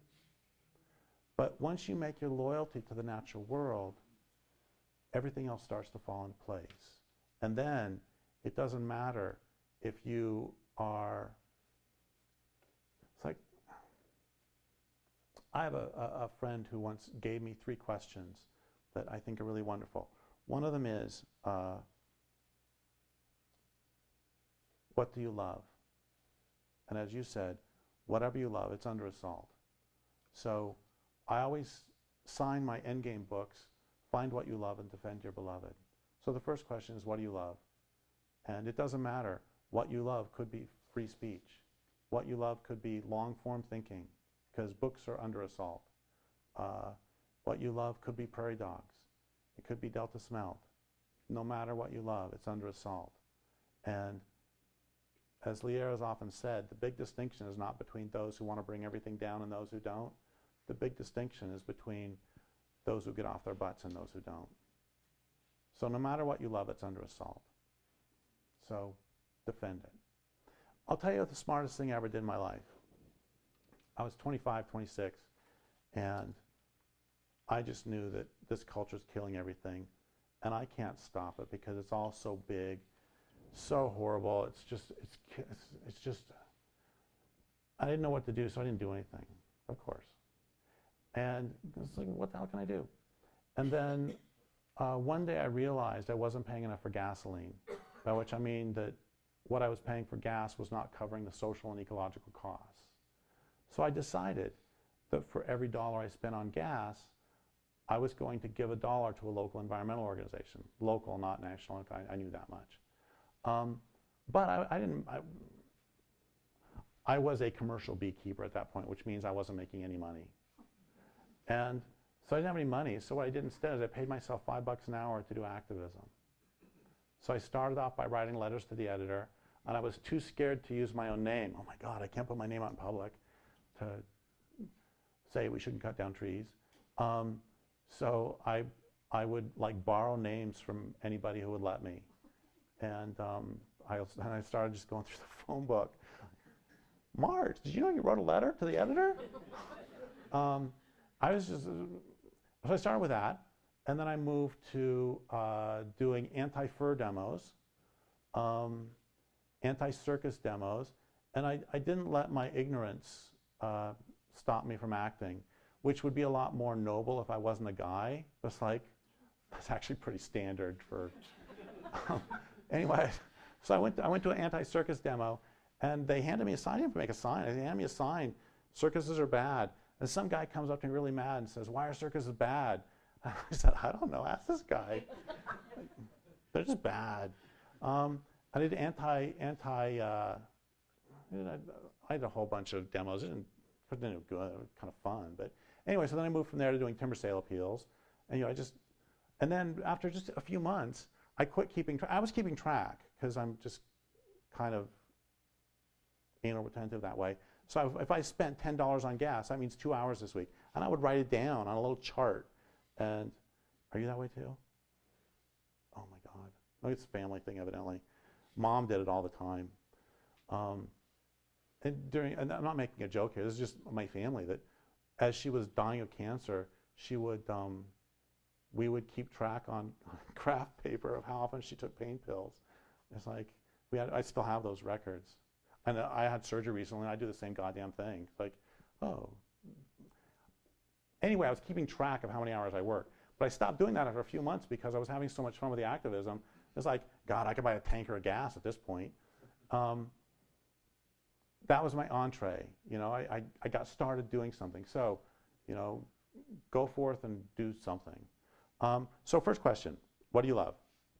Second question is put a different way, is what do you get off on? And I really like that sort of earthy nature, because if you say, what do you love? It's like, oh, I love walks on the beach, and it's like a personal ad or something. But what do you get off on doing? I had a friend who, I called her up one day. This is Stephanie McMillan. I wrote a couple books with her. Anyway, I called her up one day. Hey, what are you doing? And she said, I don't know, I'm kind of bored today, so I'm going to go down to Walmart and leaflet. Are you fucking kidding? She gets off on doing that sort of thing. It's great. I'm not just saying nothing bad about her. This is wonderful. This is something bad about me. I mean, that would be hell. I one time was asked to be on a phone tree for an environmental organization I was volunteering at.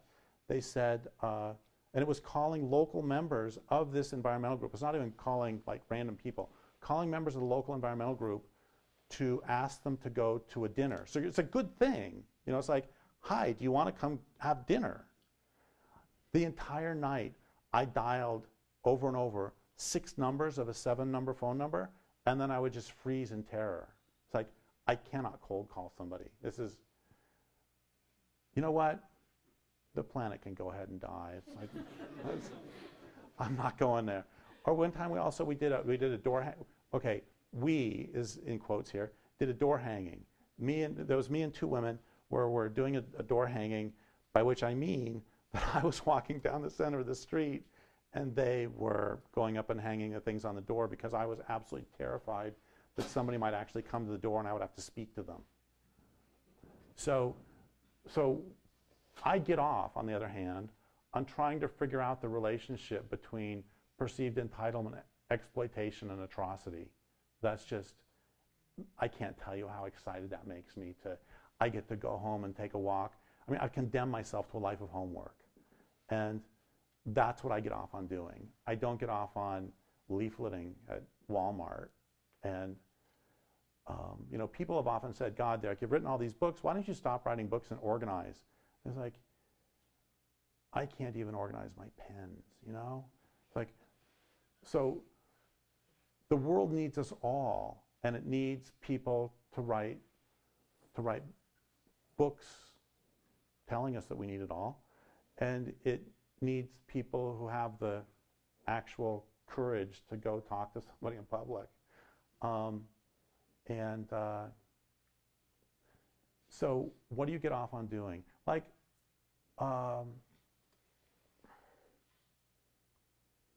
environmental, I think that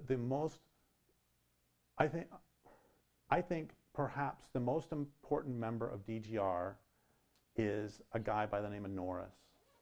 He's our computer guy. And when something goes wrong with computers, like, Norris, help. Turn it off and on. So like, environmental organizations need computer people. They need accountants, for God's sake. They need, you know, all sorts of things that I would rather have pins stuck in my eyeballs than I have to actually do it. They need actual organizers. Oh, for God's sake, DGR wouldn't exist without Max. Max is, he does that organization thing. I mean, we have an organization, and it's like, oh, it's so funny. This is completely off topic, but sometimes there are certain categories of people who accuse DGR of being a cult, and I'm the cult leader. It's like, you have no idea how DGR works. Basically, if there's a problem, and somebody comes to me with a problem, what do we do in DGR? I'm like, ask Saba, and then where's Max? It's like, I mean, because we all have different gifts. This is, okay, people ask me sometimes, what do you think is the most important invention that the dominant culture has ever made? It's not fire, it's not gunpowder, it's not, what's another big one? It's not the cotton gin, it's not the gun. What are some other big standard ones? It's not the plow. Steel plow, especially. It's not the steel. Internal combustion engine. It's not any of those things. Do you agree with me on this? What's that? Do you agree with me on where I'm going with this? I don't remember where you're going. So Oh, okay. sitting on the edge of my chair. Okay, so it's not any of those things. The most important invention of the dominant culture is the top-down bureaucratic hierarchical organization. Armies, police, corporations. The Egyptians really first developed this. Louis Mumford called it the mega machine. And it's a social organization whereby you can gather a whole bunch of humans to accomplish one task. And remember earlier we were talking about bats always sort of sniping each other? I don't believe that humans are inherently evil. I don't believe that at all. I do believe, however, that humans are fundamentally contentious. And we spend a lot of our time complaining about bullshit and making other people slightly miserable, just as they're making us slightly miserable. And I actually think that there's an evolutionary advantage to this, because humans evolved in groups of about 120 people. And I was interviewing somebody the other day about, I don't remember who this was, but whoever it was saying, we did not evolve in cities, and it makes us crazy, because we evolved in small enough groups that when you would walk down the path and you see somebody, you acknowledge them. You can't do that in a city. Everybody thinks you're crazy. And also, there's too many of them, which we did not evolve to have all these people walking by who don't acknowledge us. And that can have some very serious fight or flight consequences in terms of sort of constant stress. And I don't know about any of the other of you, but when I go on tour, basically what happens is I get off the airplane, they drive me to my hotel, I shut the windows, turn off all the lights, and hide. And then they take me out to dinner, and then they take me to my event, and then I go back to my hotel room, and I shut the windows. And the reason is because my skin has been abraded off by all of this contact with all of these people that I don't know. And we didn't evolve for that. And so that's one of the brilliant things that the Egyptians were able to accomplish, is how do you get 100,000 people to work toward one end without tearing at each other's throats, or at least complaining about each other all the time? How do you get them to do that? How do you get them to get together? And again, evolutionarily, I think this was a good thing that we were sort of xenophobic and contentious, because it kept humans from conglomerating into numbers large enough to destroy the planet.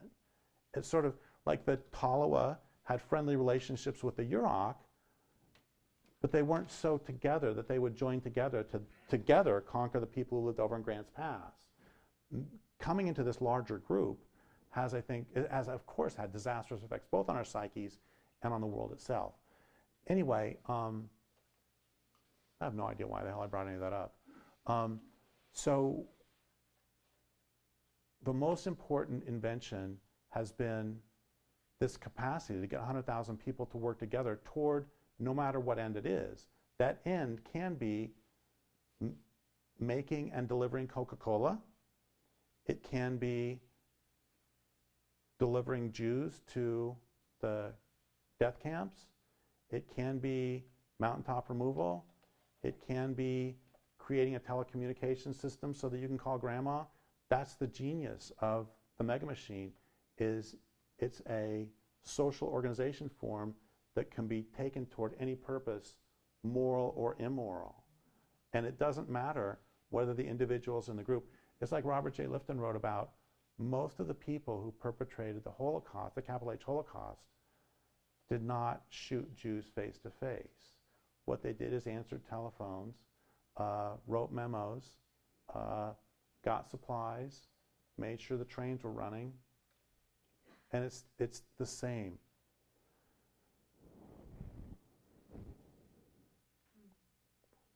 So back to the original.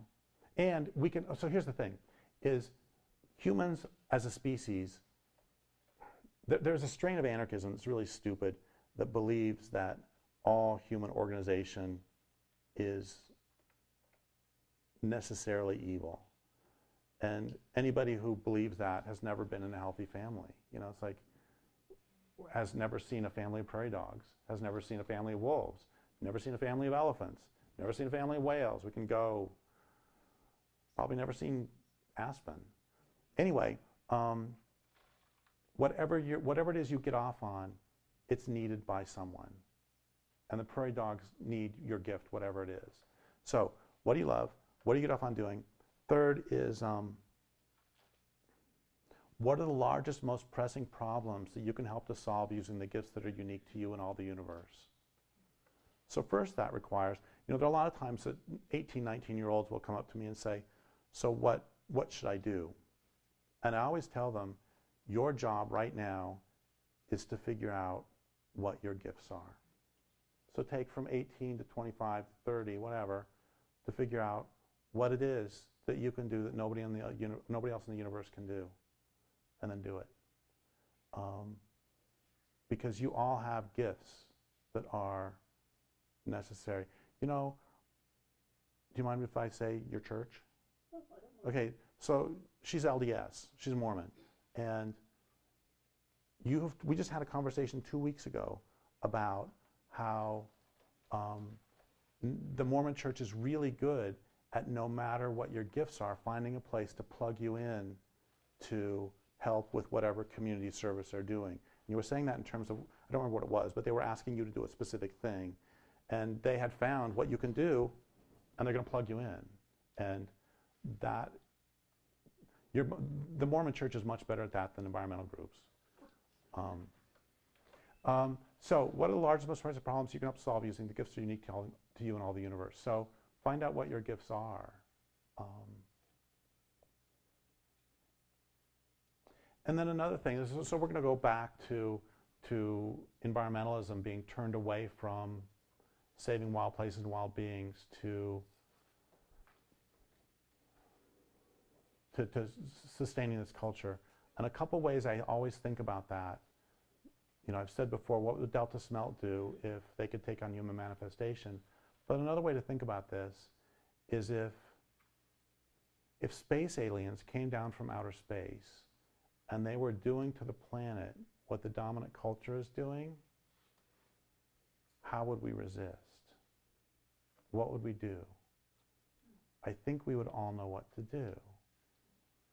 Would we go to the central headquarters of Orion Incorporated or Alpha Centauri Incorporated and hold signs?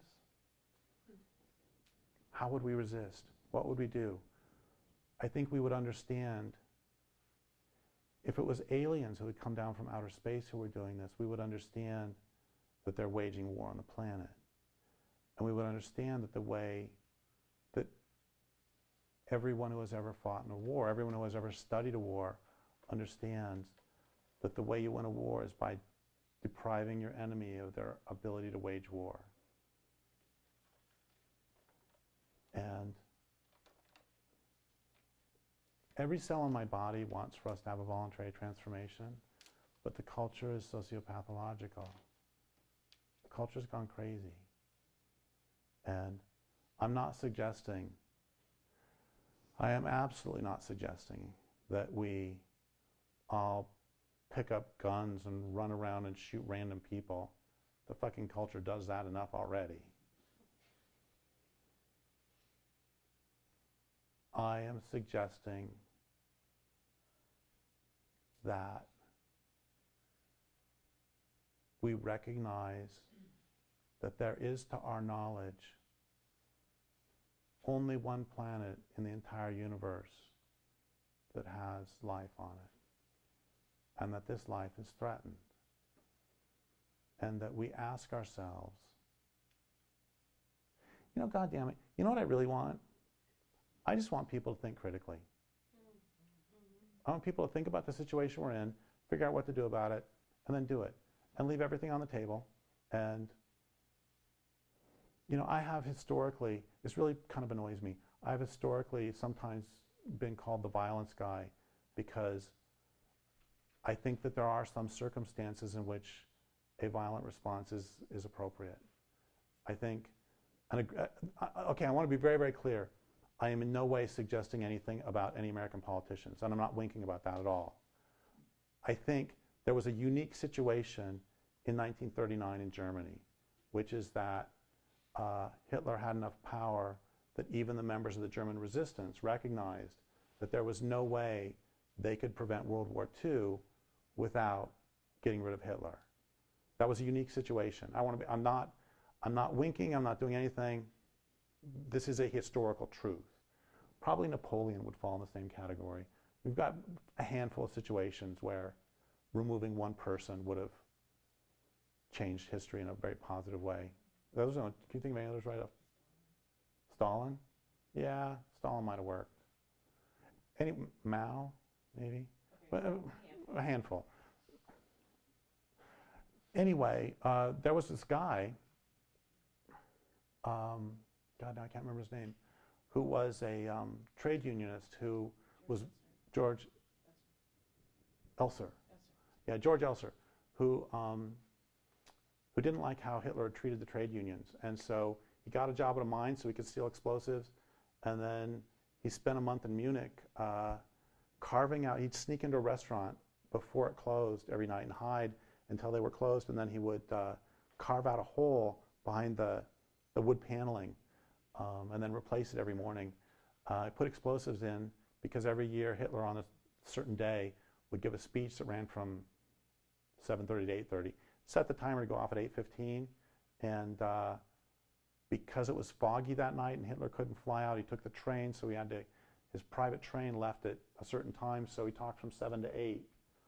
Had there not been fog that night, World War II would not have happened because he would have succeeded. The bomb went off 8/11. Anyway, the point is, I've sometimes been called the violence guy because I think that in that circumstance, violence was appropriate. But I'm not. I'm really the everything guy. And basically, I don't care what your skills are. The planet needs them. And the real point is we all need to get off our butts and do something, which seems like a fine place for me to end on a little bit of damp squib. Anyway, so the important thing to remember is that the planet is alive, the planet needs you. Oh, I want to say something else too. This is another thing that pisses me off, is a lot of times people will say, oh, I'm going to set you up. Me? Yeah. Okay. So I want you to ask me a question, and then I'm going to be mean to you. Okay. Okay, so the question is, Derrick, the world isn't going to be killed. The world's just being transformed, and eventually everything will be okay. Derrick, the world is not being killed. It's just being transformed. And what was the last? And eventually everything will be And okay. eventually everything will be okay. Okay, does anybody have a knife? Can I borrow your knife? Of course.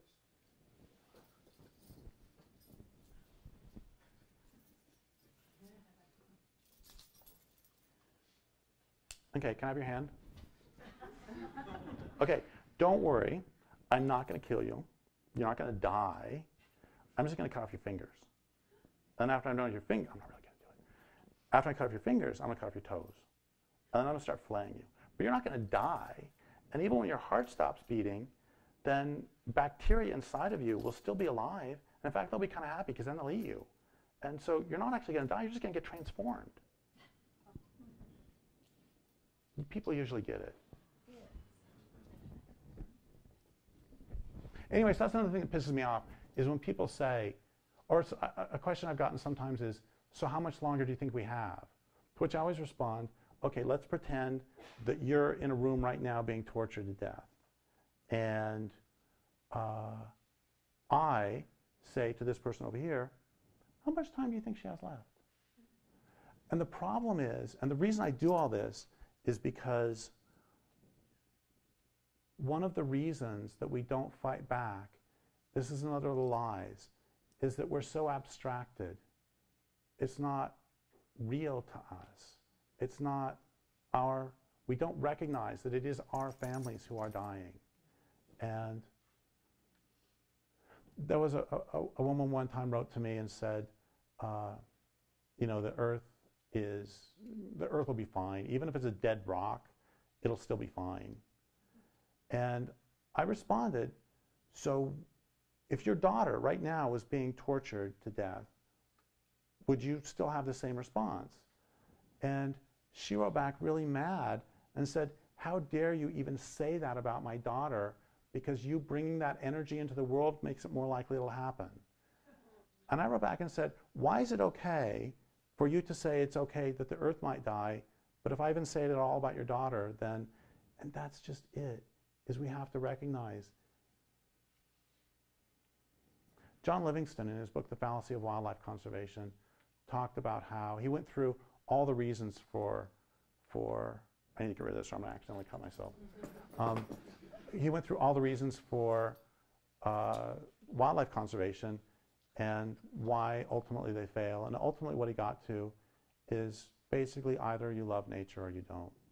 And it's a state of being. And he had no idea why so many people don't. And 27 books later, I have no idea why. You know, I can talk about trauma, I can talk about all sorts of other things, but I don't know why most people don't care. You know, we're talking, there are stolid scientists who are saying the oceans could be devoid of fish within 30 years. And I don't understand why we are not all running screaming. I don't understand. 27 books later, I don't understand. I've been screaming for 27 books. And so I guess what I want people to do is, you know, so, sorry I keep going, I'm like a bad rock band who just won't leave. So 2 nights ago, we were at Deanna's house, driving to my sister's house, apartment, and driving up Santa Fe and then Hampton. And I was swearing the whole time. It was like, who the fuck wants to live like this? It's 9 o'clock at night, and it's still bumper to bumper. Like, that's part of the thing that just blows me away, is we're killing the planet. It's not even making us happy.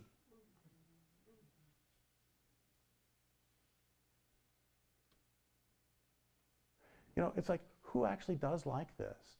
That I grew up in Boulder, just east between Boulder and Louisville, and I moved away in '84, and it breaks my heart to even think about coming back every time. I was mentioning this earlier about how Longmont, Lafayette, Louisville were all different towns. And I mentioned this to the police officers in the back earlier, that when I was a kid, we used to go up to Loveland every year to mail a Valentine to Grandma with the Loveland Post cancellation. And Loveland was like a post office and a gas station and two. And then a few years ago, you had a procedure up there. It's like, what the fuck happened to Loveland? And it's not just that. Everybody has stories like this. When I grew up, there was this beautiful place, this wonderful place I loved. And I can't go back now because it breaks my heart. So there's the thing too, is, you know, we always hear that we should learn to be more tolerant. And I think that there are some things, that there are some ways we should learn to be more tolerant. Maybe there's some lessons from the bats though, really. I think we really need to be learn to be less tolerant. I think we need to be we should not tolerate a brown sky. We should not tolerate fracking. We should not tolerate the places where we grew up and loved, the places where we played as children being destroyed. I think we need to learn a lot. I'm not alone in this. I think it was Viktor Frankl wrote that one of humans' problems is that we are so adaptable. And he was a survivor of a death camp. And I think it was him who wrote that humans are way too adaptable because you can even adapt to living in a death camp. And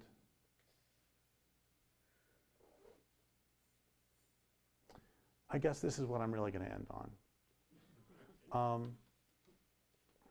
Robert Jay Lifton, one of his books was called The Nazi Doctors. And brilliant, brilliant book, one of the 10 best books I've ever read. And in this, he asked the question, how is it that men who had taken the Hippocratic, they were all men, who had taken the Hippocratic Oath could work in a death camp? And he talked about Mengele too. Mengele was a sadist and a psychopath. Leave him aside. Most of the doctors who worked at death camps were actually decent human beings. And a lot of them did the best they could for the Jews and others under their care. They would try to, if they were really sick, they might hide them for a day or two. They might give them a day or two of rest, might give them an extra scrap of potato. They would hide them from the selection officers. And if one got typhus, which is highly contagious, they would kill that one to protect all the others from getting typhus. And the point is that they would do everything in their power to help their patients, except to question the existence of the death camp itself. They wouldn't question working them to death. They wouldn't question gassing them to death. They wouldn't question starving them to death. That is the modern environmentalist movement. We do everything we can to protect this or that scrap of ground, this or that prairie dog colony, this or that redwood tree, this or that bear, except for questioning the existence of the whole death camp culture that is working the planet to death, that is gassing the planet to death, that is starving the planet to death. So what I want us to do is to not only question the existence of this whole culture that's killing the planet, I want us to stop it. And I'm going to end by just grossly stealing a line from you. One of my favorite lines she ever, oh, I'm going to stop for a second. Even though I'm building up momentum, I got to stop and just say this. This thing pissed me off so much. It's really fun. It didn't piss me off. It's funny.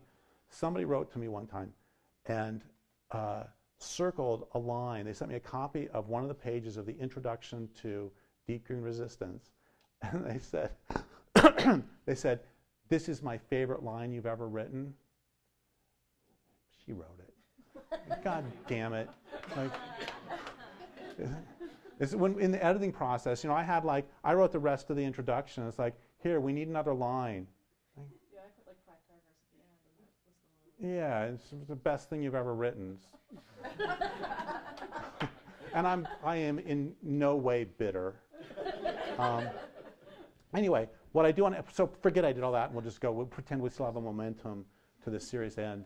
And that's, there's a great line, one of my favorite lines of yours is, if there's anyone, why don't you say it? If there's anyone left 100 years from now, they're going to wonder what the fuck was wrong with us, that we didn't fight like hell when the planet was going down. That's it. Yep, and that's it. So thank you very much.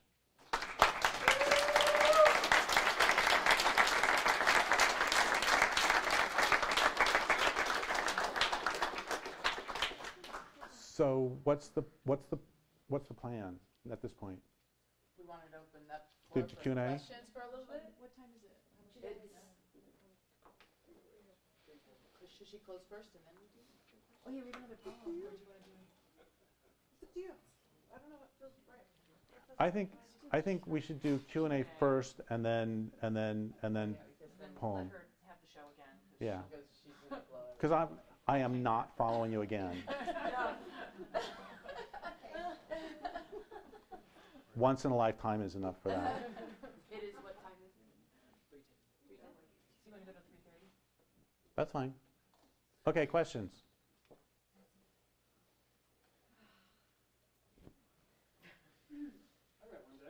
There's one here and then you. I wanted to talk about language for a minute. And one of the things that attracted me to you in the first place was a language older than words, and in the concept of what's embedded within our language itself and how we continue to perpetuate patriarchal culture. And if you currently have any thoughts about ways that we could possibly change our language in order to change ourselves. A trivial example that I have had to fight my publishers over. A trivial example that I've had to fight my publishers over on every book is, I always say, the tree who, the grass who, or the tree who is growing over there. And first I have to fight the word program because it keeps trying to correct it. And then I have to fight my publisher. And every time it's been non-negotiable for me. It's like, no, if you make me say the tree that, well, I'm not going to do it. So, and that's a trivial example. Another example that I think about sometimes is, well, I'm going to go a more serious example and then a trivial example. The more serious example, I remember back in the early 90s, I met this woman, Charlotte Watson. She, at the time, ran a battered women's shelter. She since has, for a while, she was basically running the battered women's program for the state of New York, and now she's an advocate in courts for women.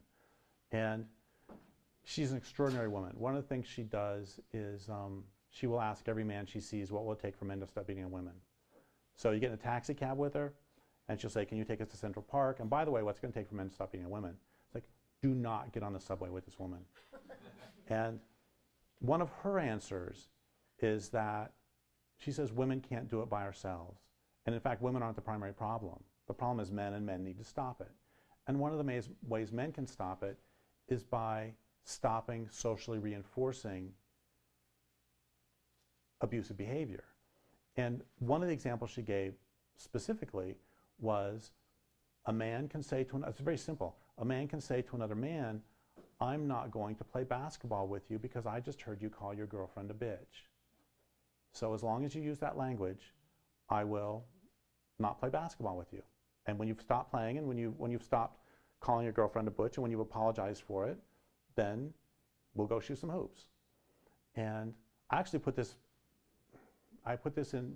policy in place on Facebook just a couple weeks ago, that any man anybody actually, who calls a woman there's 2 words, cunt and twat, on my wall, it's like, I'll just block you, it's fine. That's not okay. So that's a more serious one. And now it's sort of a trivial one. It's something it's important, but I've never been able to figure it out. Because, okay, we're going to talk about swearing for a second. And on one hand, I mean, I swear a little bit. And on one hand, I can argue that I'm swearing in working class solidarity with the Anglo-Saxons. Because in the Battle of Hastings, 1066, the Normans invaded the Anglo-Saxons. You know, we've all heard of William the Conqueror. So prior to then, Anglo-Saxon was the language everybody used. And the words you would use are shit, piss. Those are Anglo-Saxon words. The reason, 900 and some years later, that those are considered vulgar or curse words or swear words, a person with any class doesn't say them, is because the Normans were made the upper class and the Anglo-Saxons were the lower class. And so shit became a nasty word. And if you were upper class, you used the Latinate, defecate. You said urinate instead of piss. And it's also true in food. You know this, right? This is so cool. That because the lower class dealt with the animals themselves, the word was cow, which is Anglo-Saxon. But when it became food, it was beef, which is boeuf, which is French. So the poor people dealt with the animal and the rich people dealt with the food. So these days, whenever I swear, it's purely in solidarity with the oppressed Anglo-Saxons. Having said that, I never say the word fuck associated with sex. I do use it as a derogatory, like, oh, that fucking... Well, if I still cared about the Denver Broncos, I'd be like, those fucking Broncos, Jesus Christ. But I don't say it having to do with sex because Catherine McKinnon had this great line. Well, first off, the etymology of the word fuck is really nasty. It comes from a Norse word meaning to strike. And the other reason I love this analysis that she said that was all of patriarchy condensed into 4 letters. Because the same word that means do great harm to also means make love to. That's really fucked up. It's also kind of confusing because somebody can say, I'm going to fuck you. And I'm like, I need more information. Anyway, so I never use that word having to do with sex. But it raises another large question. I haven't figured out how really to swear because all the swear words are anti-body.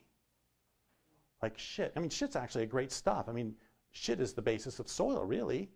And so you don't want to say, I mean, that's shit, meaning it's untrue, because you can't get any more true than soil. And like, I see bears every day, and I'm so happy when the bears shit somewhere. Oh, I've got this picture. It's a picture. This is like all of life put together in one thing. There's a forest floor, and a friend of mine took this on the land where I live. It's a forest floor covered with redwood duff, and no plants are growing there. And then there's a big pile of bear poop, and growing out of the bear poop is a huge stand of grass. Because the bears ate the grass, pooped out, poop, that's all life. But then we say shit like it's a bad thing. And, you know, it's like, somebody's an asshole. Like, I mean, assholes are really necessary. And where would we be without them? We're full of shit, for one thing. But anyway, so I feel bad when I use negative body words, but it doesn't really work like use igneous rocks. I mean, it doesn't work to say schist, or I knew this woman who played piano who would always use Germanic composer names to swear, like, oh, Liszt, Beethoven. So I haven't figured out. I know this is way the hell off topic, but I haven't figured out I am not comfortable with my swearing because I haven't figured out. It'd be nice if, let's see, like, oh, we could go, oh, frack. That actually works. I like it. Nobody would understand what I'm saying. They'd think I'm just crazy. But I have the feeling I didn't answer your question. Well, I think it's easier to look at our curse words and see what is being passed forward that way unconsciously, but does become conscious in other ways. But I'm also wondering, considering how we perpetuate motivations, and I know this is probably a pretty big topic, but it's something I've been questioning ever since before and since I've read your books, is how much we carry forward in our language and how we communicate with each other is huge. On every level. And a couple things. One of them is that there is something called the Greek language trap, which is there are languages that don't force you into the subject-verb-noun formation and the emphasis on process. And a great example of this that doesn't make any sense is we say lightning strikes, but lightning is not a thing. So we are forced into objectification by, oh, and this is true too, we'll go back to sex for a second. This is a great example, is that it's very hard within the English language construct to not objectify women when talking about intercourse. Normally, loving intercourse is everything's wonderful, you know, it's not a bad relationship. The man can say, I would like to be inside of you. She's the object of the sentence. So then she's going to say that, she's going to say, I would like for you to be inside of me. She's still the object of the fucking sentence, of the sentence. Well, no, in this case, of the fucking sentence. And so then, you know, the woman can say to the man, or the man can say to the woman, I would like for you to be around me. And she's like, I'm interested, but I don't know what you're talking about. You know, if you objectify the man in the sentence, it suddenly falls apart. That's how deeply embedded this objectification is. And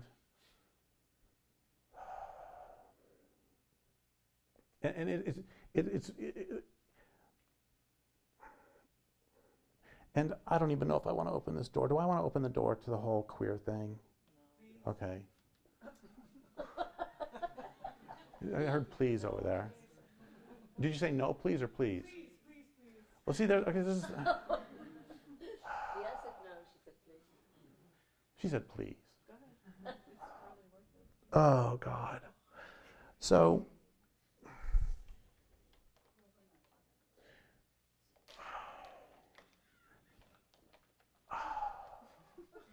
This is so tedious. There's a movement. Okay, so okay, it's okay. It's okay. I'm calm now.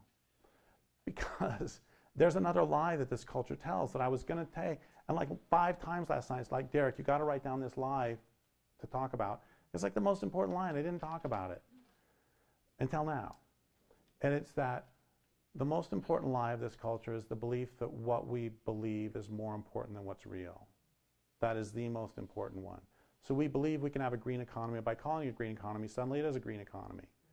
We believe we can have a sustainable economy. By calling it a sustainable economy, suddenly it is. And this applies to the shirt. Woman, noun, adult, human, female. So we at this point are believing socially that a male who identifies as a woman actually is a woman, and biological reality is not central. And this is true just all across the culture, that we have all these weird beliefs that what we believe is more important than what's real. And that's, if I could change one thing just like this, I would open us up to the understanding that what's real is always more important than what we think about it. And sure, we can interpret things, and that's really important, but remember early on about how I said there's always a claim to virtue?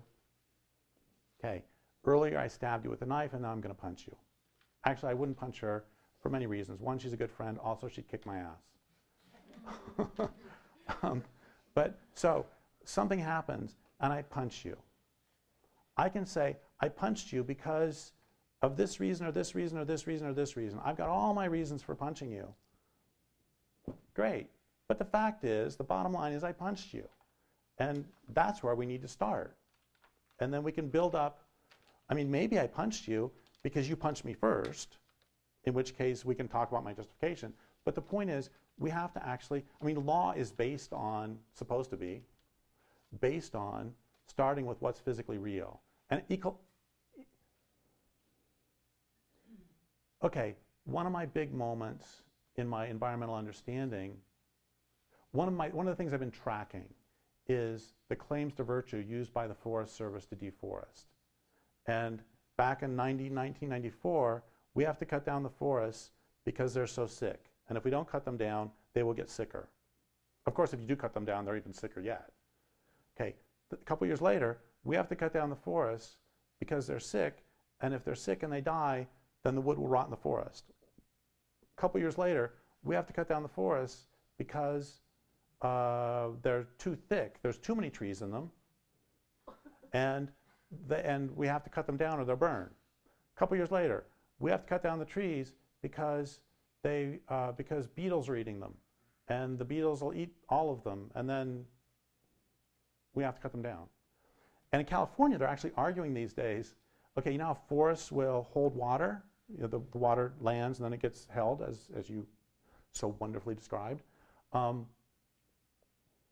In California, because there's been a long drought, they're now arguing that you have to clear cut above dams to make more of the water run into the dam and not get stolen, is the word they have used. Stolen by those thieving trees. So the point is, what's real is what's, and so there's this movement, queer theory. Before we go any further, queer theory queer theory presents itself as being, a lot of us when we hear the word queer theory, we think, oh, we're just supposed to be nice to gays and lesbians. But actually queer theory evolved, or not evolved, but was developed in explicit response to lesbian feminism and in opposition to lesbian feminism.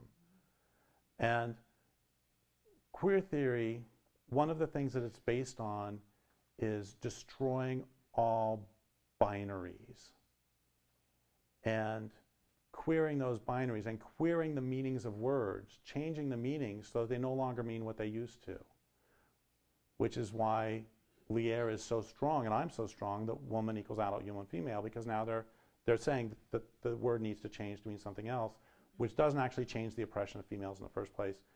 Oh my God, this is just such a... This whole thing... So I wrote a book about a war for the soul of anarchism. Wrote it in 2013. Basically, there are those who understand that governments exist primarily to serve those in power. Everybody understands that. I mean, I asked the question, do you believe the government takes better care of human beings or corporations? Nobody ever says humans. Everybody understands the government takes better care of corporations. So there's a set of anarchism that takes that understanding and says, okay, what are we going to do about it? That's the good set. There's the bad set. The bad set says that because, I'm not making this up, that because governments exist primarily to serve those in power, therefore, all social rules are inherently oppressive.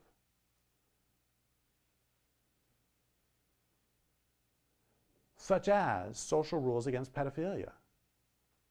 I mean, the whole thing is just completely nuts because, I mean, yes, I understand that car culture is inherently destructive. Nonetheless, I think it's a bad idea to drive drunk at 80 miles an hour through a school zone when children are there. Call me a bad anarchist. And they apply the same thing to sexual rules, that they argue that because strictures against homosexuality are not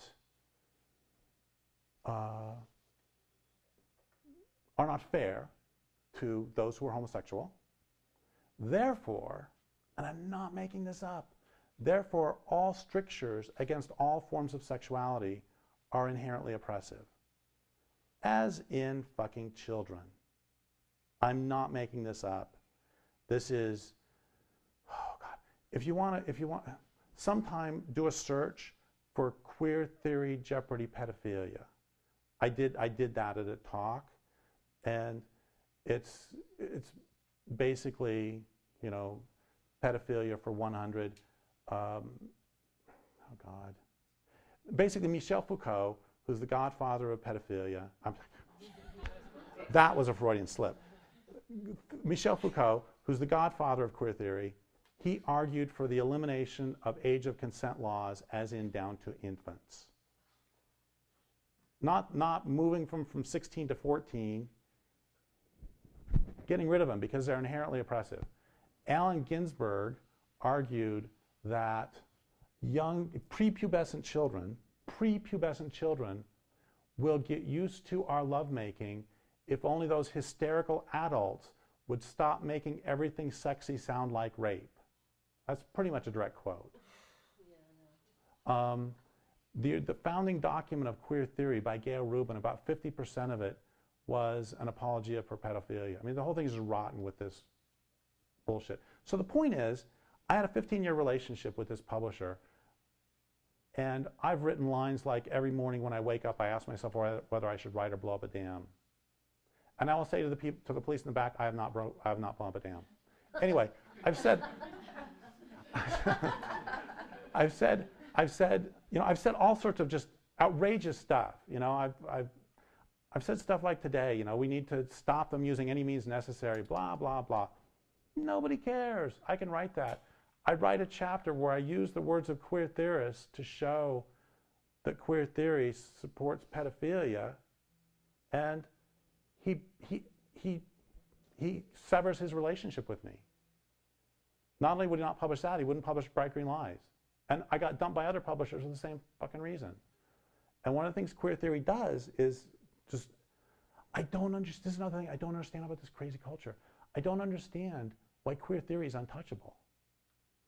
Queer theory, okay, I'm going to go on about this for a minute, because I think this is some really interesting stuff here. So this shows how stupid people are.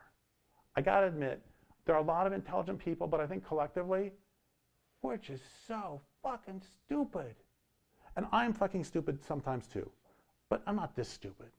Okay, so postmodernism is based on the idea, a really smart idea. It's based on the understanding that most of the stories that we learn that we've been taught, are from a Western, male, Eurocentric perspective. So we learn that Christopher Columbus is a hero. Okay, with me so far? That's what we were taught through school. We're taught stories from the victor in wars tells the stories. And so we learn those perspectives. Brilliant. So we need to expand and we need to learn some of the other stories. Brilliant. But where postmodernism takes that is the understanding that there are these stories competing. Still with me? So there's the story of the conquest of Colorado from the Arapaho perspective. And there's a story from the Chivington perspective. And there's the story from the prairie dog perspective. You know, there's all these different stories. What postmodernism then does, and this is the stupid part, is says, okay, there are all these competing stories. That means there is no reality underlying any of them. And that there are only these stories.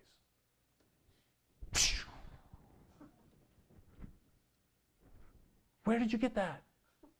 And this is taught in universities. This is not only taught in universities, but anybody who disagrees with it gets kicked out of universities. Which is really smart on their part, because once you decide that there is no reality, the only way you can win your arguments is by making sure the other side doesn't get to speak. That's the only smart thing about them. But this makes me despair of human sentience. It's just, it's a brilliant, and queer theory is the same thing. Queer theory starts with this brilliant, brilliant question of how did things become normal? That's like the best question in the world. And they specifically are wondering how did sexual things become normal? Great question, brilliant question. I love that question. If they would have stopped there, they'd be my heroes. But they didn't. Their answer is the same as the postmodernism. that because heterosexuality is normal, which of course it kind of is when you have sexual reproduction, but we don't reality to fit into this anywhere. Anyway, that because heterosexuality is normalized, therefore all forms of sexuality are equally valid, and the only harm done by them is by the stories we tell about them, which is why Ginsburg can say that it's not us raping the children that's harming them, but instead it's those hysterical noises that are made about them. Or Judith Butler, she's like the biggest fucking cheese in the world. She's the most famous queer theorist in the world. She actually argues in one of her books,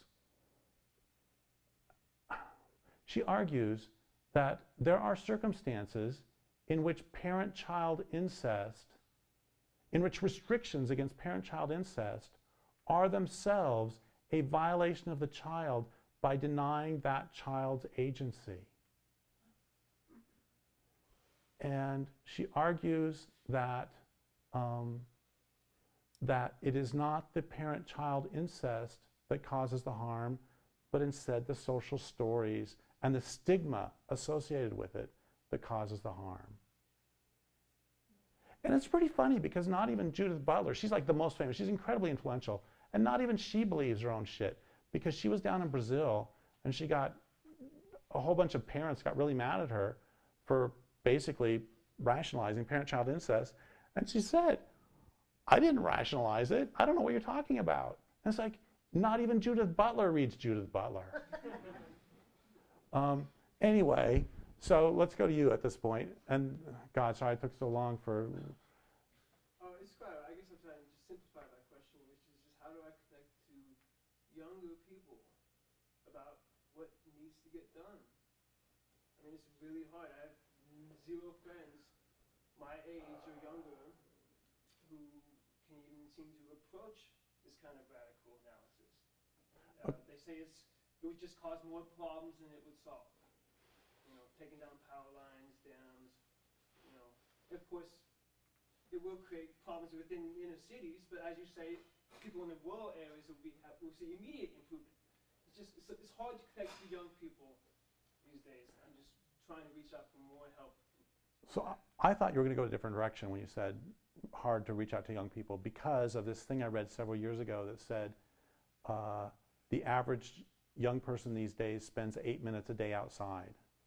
And when I was a kid, my mom sent me out. It's like, oh yeah, I was playing in my backyard, digging holes and climbing trees. Yeah, exactly, all day long. Oh yeah. And so I thought you were going to go, how do we approach them if they're never in nature? But is that not what you're... That's an implied part of the question, I suppose. Okay, so that part of the question, because where I was going to go with the second part of the question is where I said near the end about how we need to how we need to change our loyalty to the natural world and ask, what do prairie dogs need? Ask, what do elk need? Ask, what do bobcats need? Well, that's something I didn't say earlier that I want to say now, is I think the most important question in any relationship, including human-human relationships, including relationships with your pets, including relationship with your parents, including every relationship there is to ask the other person, what is it like to be you? So the second part of this is to get them to ask, so what is it like to be you for a beaver in the Platte?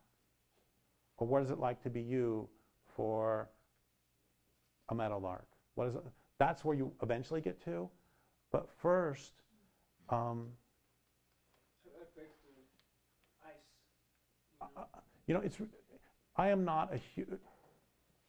Okay, I think that parks in cities are a bit of greenwashing in that ecologically they can make us pretend that there is something good going on, but it's actually, they're more for humans than they are for the non-humans. But here's the thing. You have a unique opportunity here in Denver, because it's hard for me to believe This is how bad, how destructive this culture is, that prairie dogs are one of the most forgiving animals on the planet. And they've been dropped from 99% of their range and 99% of the population. But you can still see prairie dogs on medians. I mean, they are so forgiving. Spotted owls have very specific, coho salmon, very specific habitat requirements. And if it's changed, they can go. So the thing is, unless the kid's a little sociopath, they're probably going to like cute little creatures. And it's really fun to, I mean, can you just take them for a walk and have them go see some prairie dogs and you know, fuck CPW on this, but take some bread out or take some grain. And there is nothing more fun than, like, there's this great line by Erich Fromm. He changed Descartes' I think, therefore I am, to I affect, therefore I am. And if you can throw out a little piece of corn and then a wild animal walks over and gets it, you just affected that wild animal's behavior. I did something in the real world in a way that didn't hurt them. I mean, you can also affect them by shooting them or stomping on their head, you know, which is a part of why there's so much destructiveness, because people want to feel effective. And wow, I can do something. I can dam a river.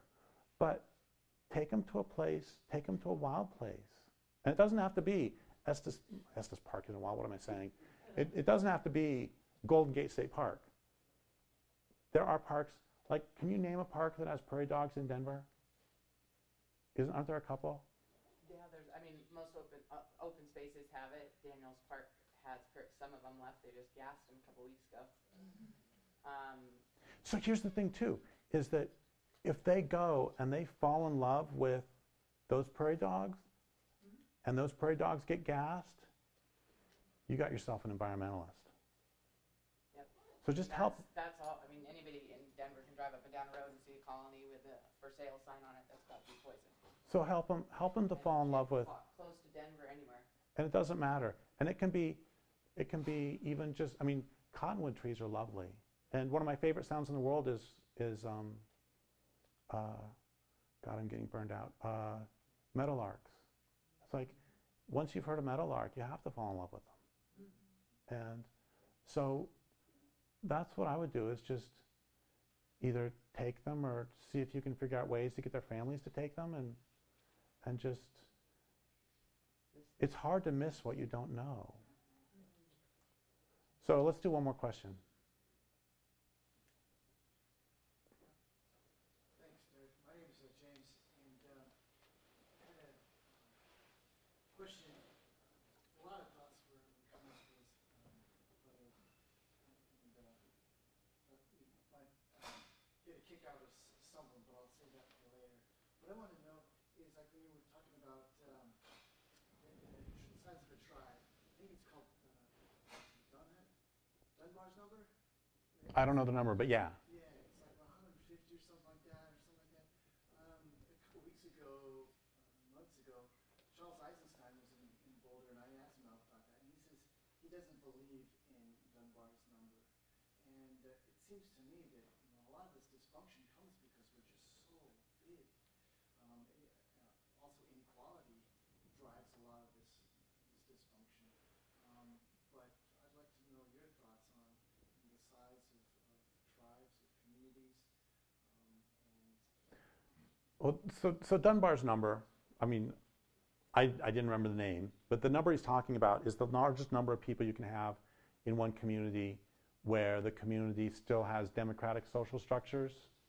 And go ahead. And the way he described it, or I heard it described, was the maximum of interpersonal social relationships. Yeah. Yeah, so basically you can have a community of 120 people, and beyond that, okay, I'm going to back up. You can have 120 people, and it may be functional. I'm not going to guarantee it's functional, because it could still be dysfunctional as hell. But after 120, it's going to be guaranteed to be dysfunctional as hell, because humans didn't evolve in groups larger than that, and so we don't have means to, we don't have evolutionarily developed means to, why don't you get up here and answer this question? Well, part of the problem is that it's like 10 times 10 is 100. So if there's a group of 10 people, that's 100 relationships that have to be maintained for that community to function. So now you've got 100 people. 100 times 100 is 100. That's a lot of relationships, right? And at a certain point, it just falls apart. I mean, you just cannot have that many relationships. There's no time in the day for it, and it just gets too complicated. And that's just one-on-one. Then you also add, you know, one person with these 2 people, one person with these 3 people, one person with these 5 people. So it just starts to get like just exponentially larger, and it just can't be managed emotionally anymore. So it just breaks, it just falls apart. And I mean, even on a small scale, I've seen that. Like if you're in a group and you're running the kitchen for a group of 100 and you're all volunteers, that's honestly the breaking point.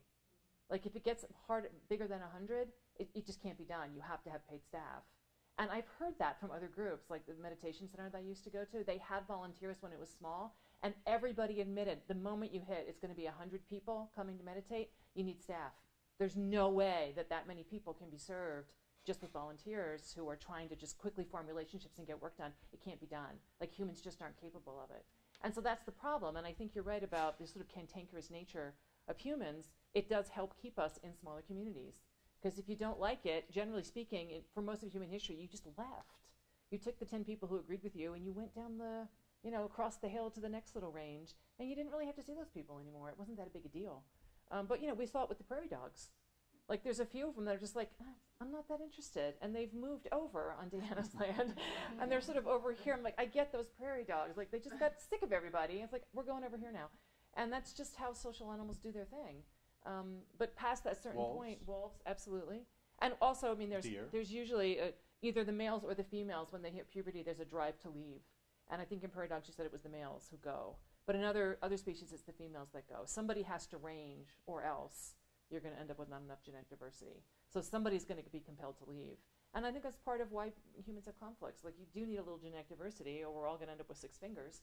So, you know, you have to have people leaving sometimes, and married out or married in, but they have to go. So conflict does that. It actually drives people out. They form new relationships with new people, and the species stays healthy. But just, you know, there's just not any way to have that many human relationships and have them be sort of stable and functional and, you know, participatory when you get past about 100 people. Somewhere around there, it just starts to break. So that's... And I have never heard of sort of indigenous tribes that are honestly larger than that. It always they seems might to get be together for yearly gathering. Absolutely, for big salmon festival, for marriage ceremonies, and everybody comes, and you know, you spend 3 days introducing yourself, you know, who you're related to and spend why. the rest of the year gossiping But about and then there's all the how much you were with. there. But yeah, I mean, we all know how that goes. But generally speaking, that's about the number that humans can take. We are called a hypersocial species. We're not just social, we're hypersocial. Like, we really, really need social connections. And part of that is that we are dependent for so long. Like, I don't know how many animals you all have had, but generally speaking, an hour after being born, most of them are up and running. They kind of have to be. Humans, no, they have to be carried around for a good long time. That brain is really underdeveloped. I mean, we're not really fledged until we're what, 12, 14, 15? That's a long time, and it takes a lot of people to get those kids up. And so we're hypersocial. It's just how we're born, and it's mostly because of our giant brains. So for better or for worse. So we need relationships that function, or we're dead. And that's it. That's sort of the limit of what we can handle before it just gets too stressful. So, also, Martin Buber, in his book I and Thou, talked about how you can. He said basically there's 2 types of relationships: I, you, and I, it. I, you is where I recognize you as a unique individual, and I, it is where I perceive you as an object. And he said, you cannot go through your life perceiving, to never experience I-you is to not be alive. But to only experience I-you and not perceive anybody else as an it ever, you burn up. Because existentially you can't deal with it. Because you are a dude in a light blue shirt who just asked a question. And the person sitting next to you is the guy I had dinner with last night. And the person in the row in front of you has I mean, I have to it you, because I cannot conceptually, existentially is a better word, I cannot existentially comprehend that, I'm going to pick on you again, that you have hemorrhoids and that you have hobbies and that you're hungry, and it's like you blow up. And so that's one reason that we have, you know, in a city, why everybody ignores each other, because otherwise, hey, how you doing? So to everybody you see, everybody on the highway, you would explode. And so I think that there is that limit again of how many people you can have relationships with before. I love this line by David Ehrenfeld, that nature's not only more complex than we think, it's more complex than we can think. And I think the same would be true for human relationships past a certain size. Just those little diagrams with all the arrows in between all the different relationships, at some point we are simply physically incapable of keeping track of, much less caring about those relationships. I just said the same thing she did, except took a lot longer to say it. So it's up to y'all. Should we quit, or what time is it?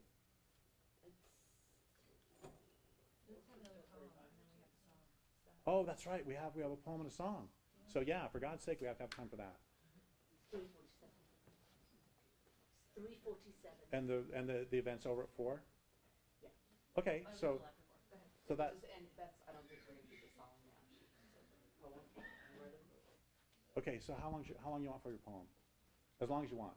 I don't care. I don't even know what I'm going to read. Okay, let's do one more question then, and that'll be it for sure. And make it a question that Max can answer instead of me. Going back a little bit to the what we think about reality being more important than reality itself, can you? No, reality is more important. Right. Yes. Can you address that wall of projection, that bubble of happy energy or happy thoughts or vibration will, if elevated enough, change the material reality that so many of us confront when trying to address changes in material reality with our community?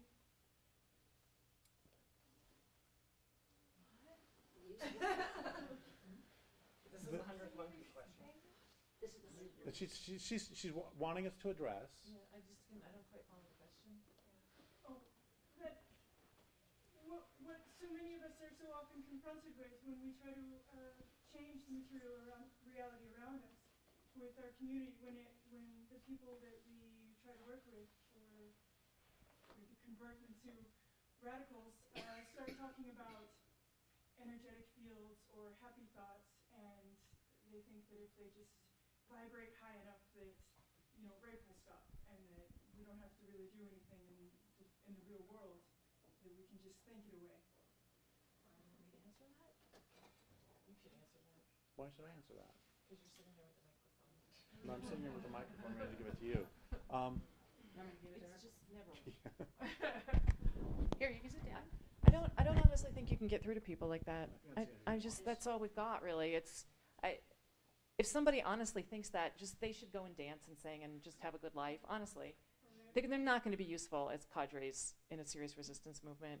Never in the history of the human race has there been, you know, that kind of, it would have happened by now. If all we had to do was pray or laugh or love each other, none of this would have happened. None of this would have happened if it was just about our energy. Because it's just silly. So I understand people's despair, what sort of drives them to that, but I also think it's just a question of character. Some people just are happier not having to live with the despairing facts of this, and others of us are just more well-suited to facing the horror, which is very traumatizing. I'm not pretending that any of this is fun day by day, but reality is reality, and I'm not backing down, you know. But somebody like that isn't going to be useful to you, and those are not people you're ever going to get any real organizing done with, and I'm sorry. I'm not saying don't be friends with them. You know, it might be fine to sit and hold hands and sing songs. We all need that. We do need that. We do need that sweetness in our lives and that connection, there's no question. But they're not going to be on the front lines, and they're not even going to be useful behind the lines, honestly. Just kind of let them do their thing.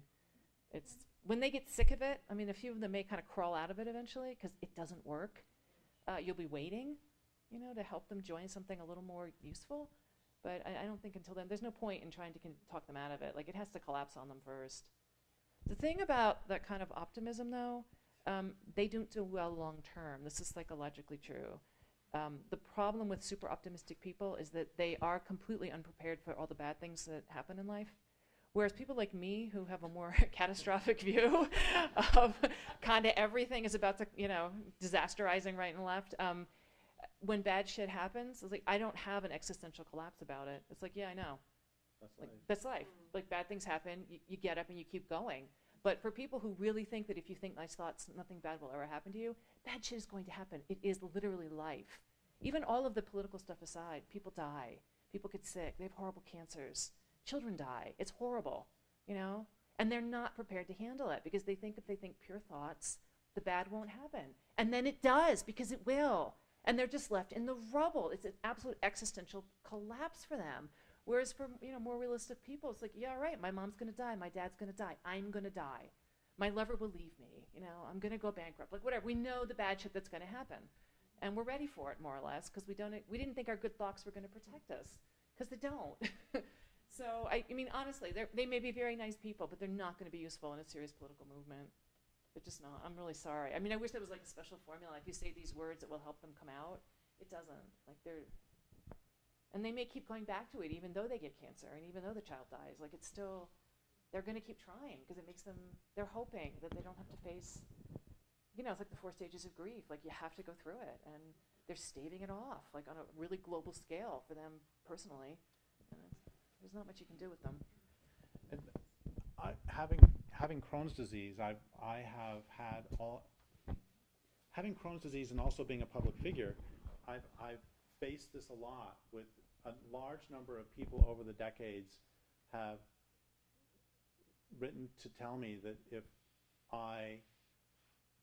that the problem is my attitude.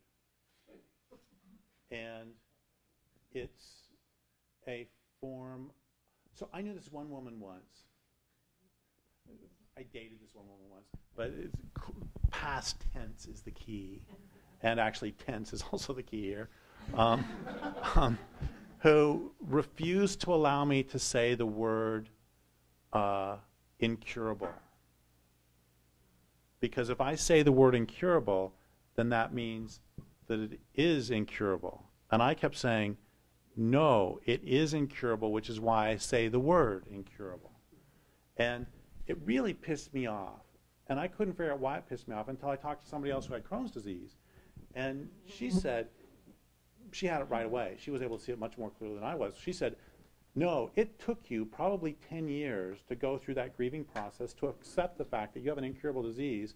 And now this person comes into your life for like 5 minutes and is trying to destroy that 10 years of emotional work you did to accept the fact that you have an incurable disease. And there's also a tremendous amount, I don't mean to be even harsher than you were on this, the whole magical thinking thing, but there's also a tremendous amount of victim blaming involved in that, generically too. Because the idea is, if you end up going into the gas chambers, then you didn't think good enough thoughts. If you end up, but the thing is, bad shit happens to random people. Should I tell them about my hobby? Yeah, go ahead. Don't hate me for this. I am very interested in the death penalty.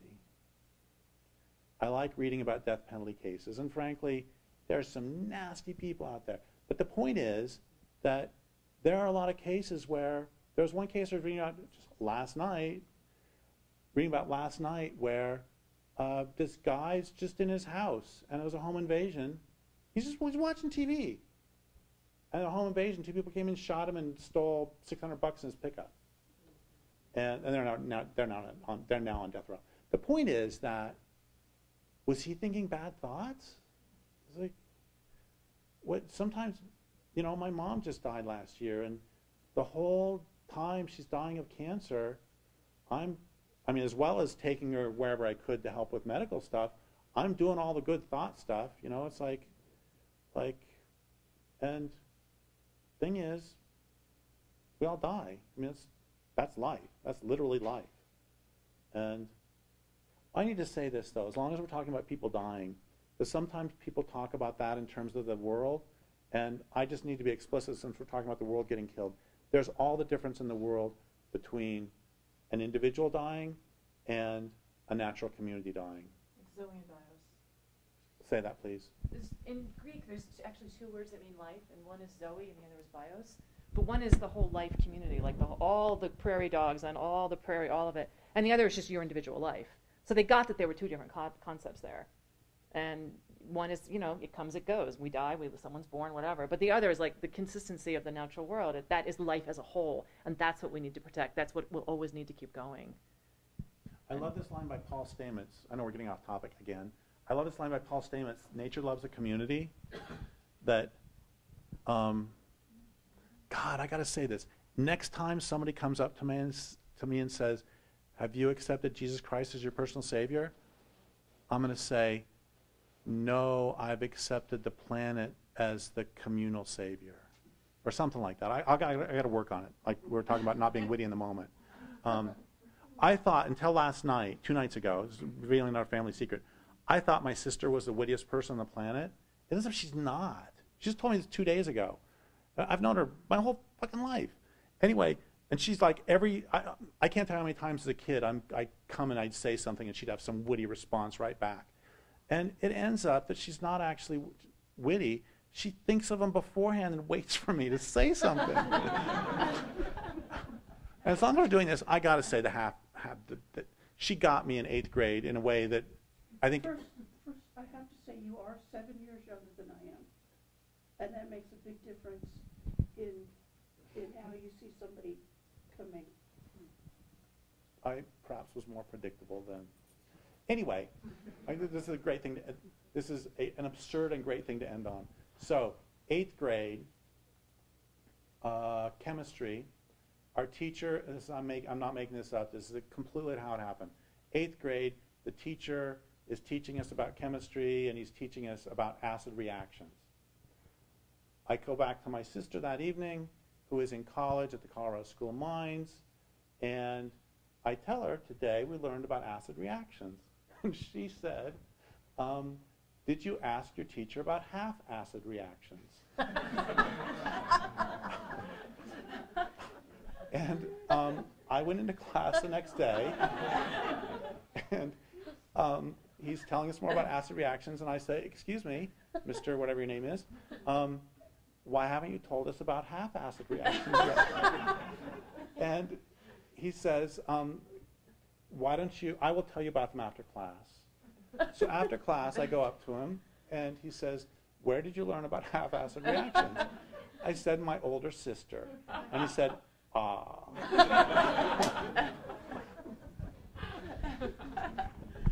So thanks.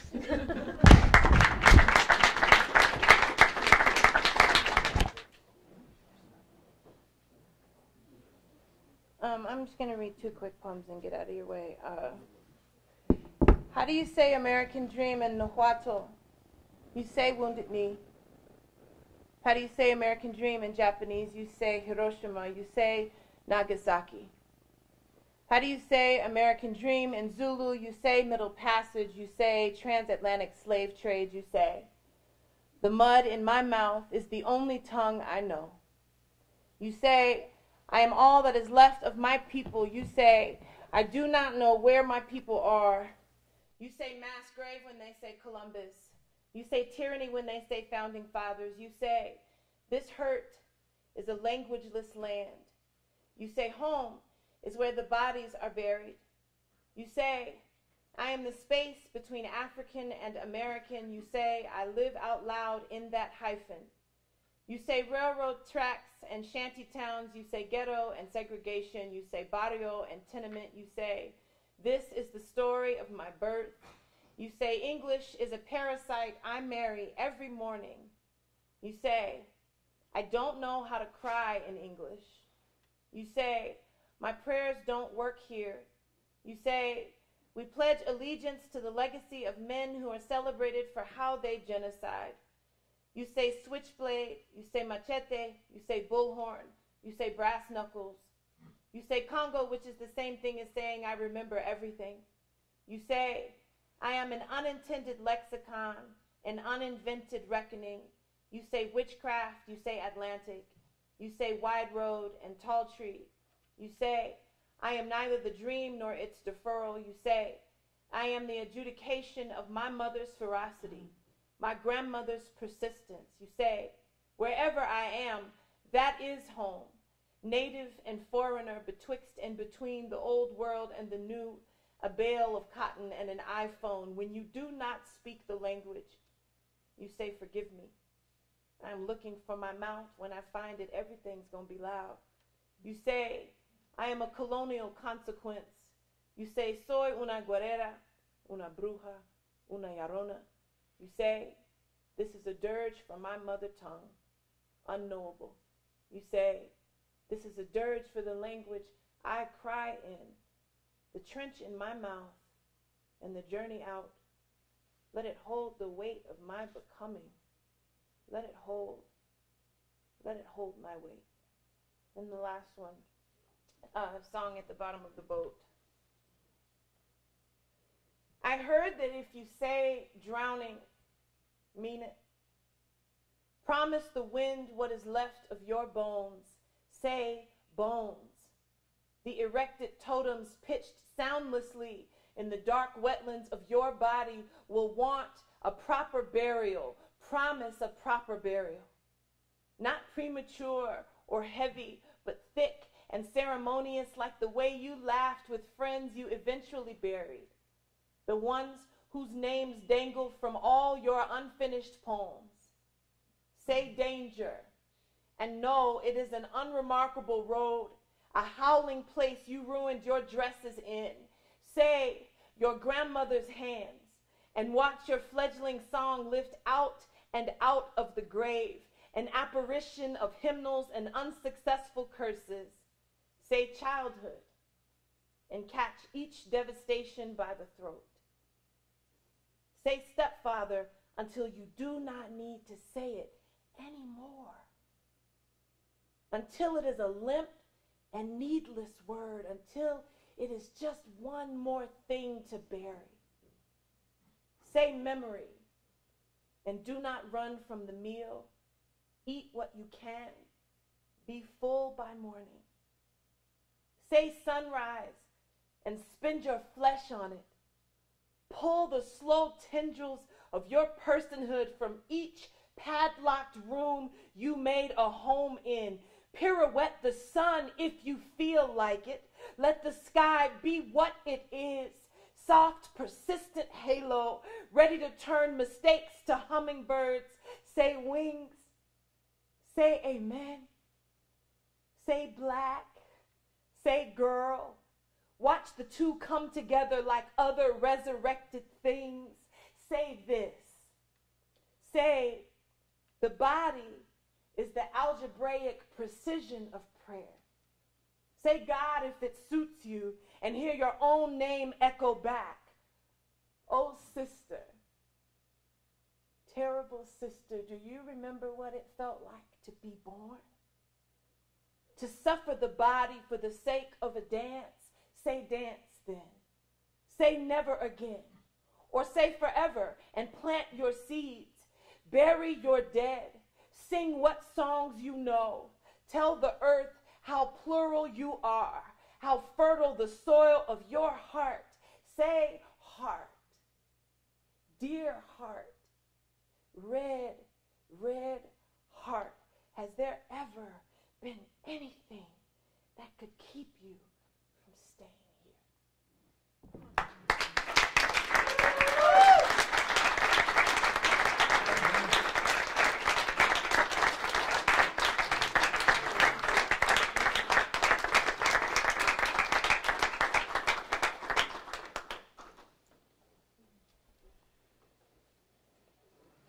Well, thank you everyone for coming today, and thank you Derrick, Lierre, Dominique, Savat, everybody put this together, Max, Jennifer, Fred, everyone in this audience right now. Will,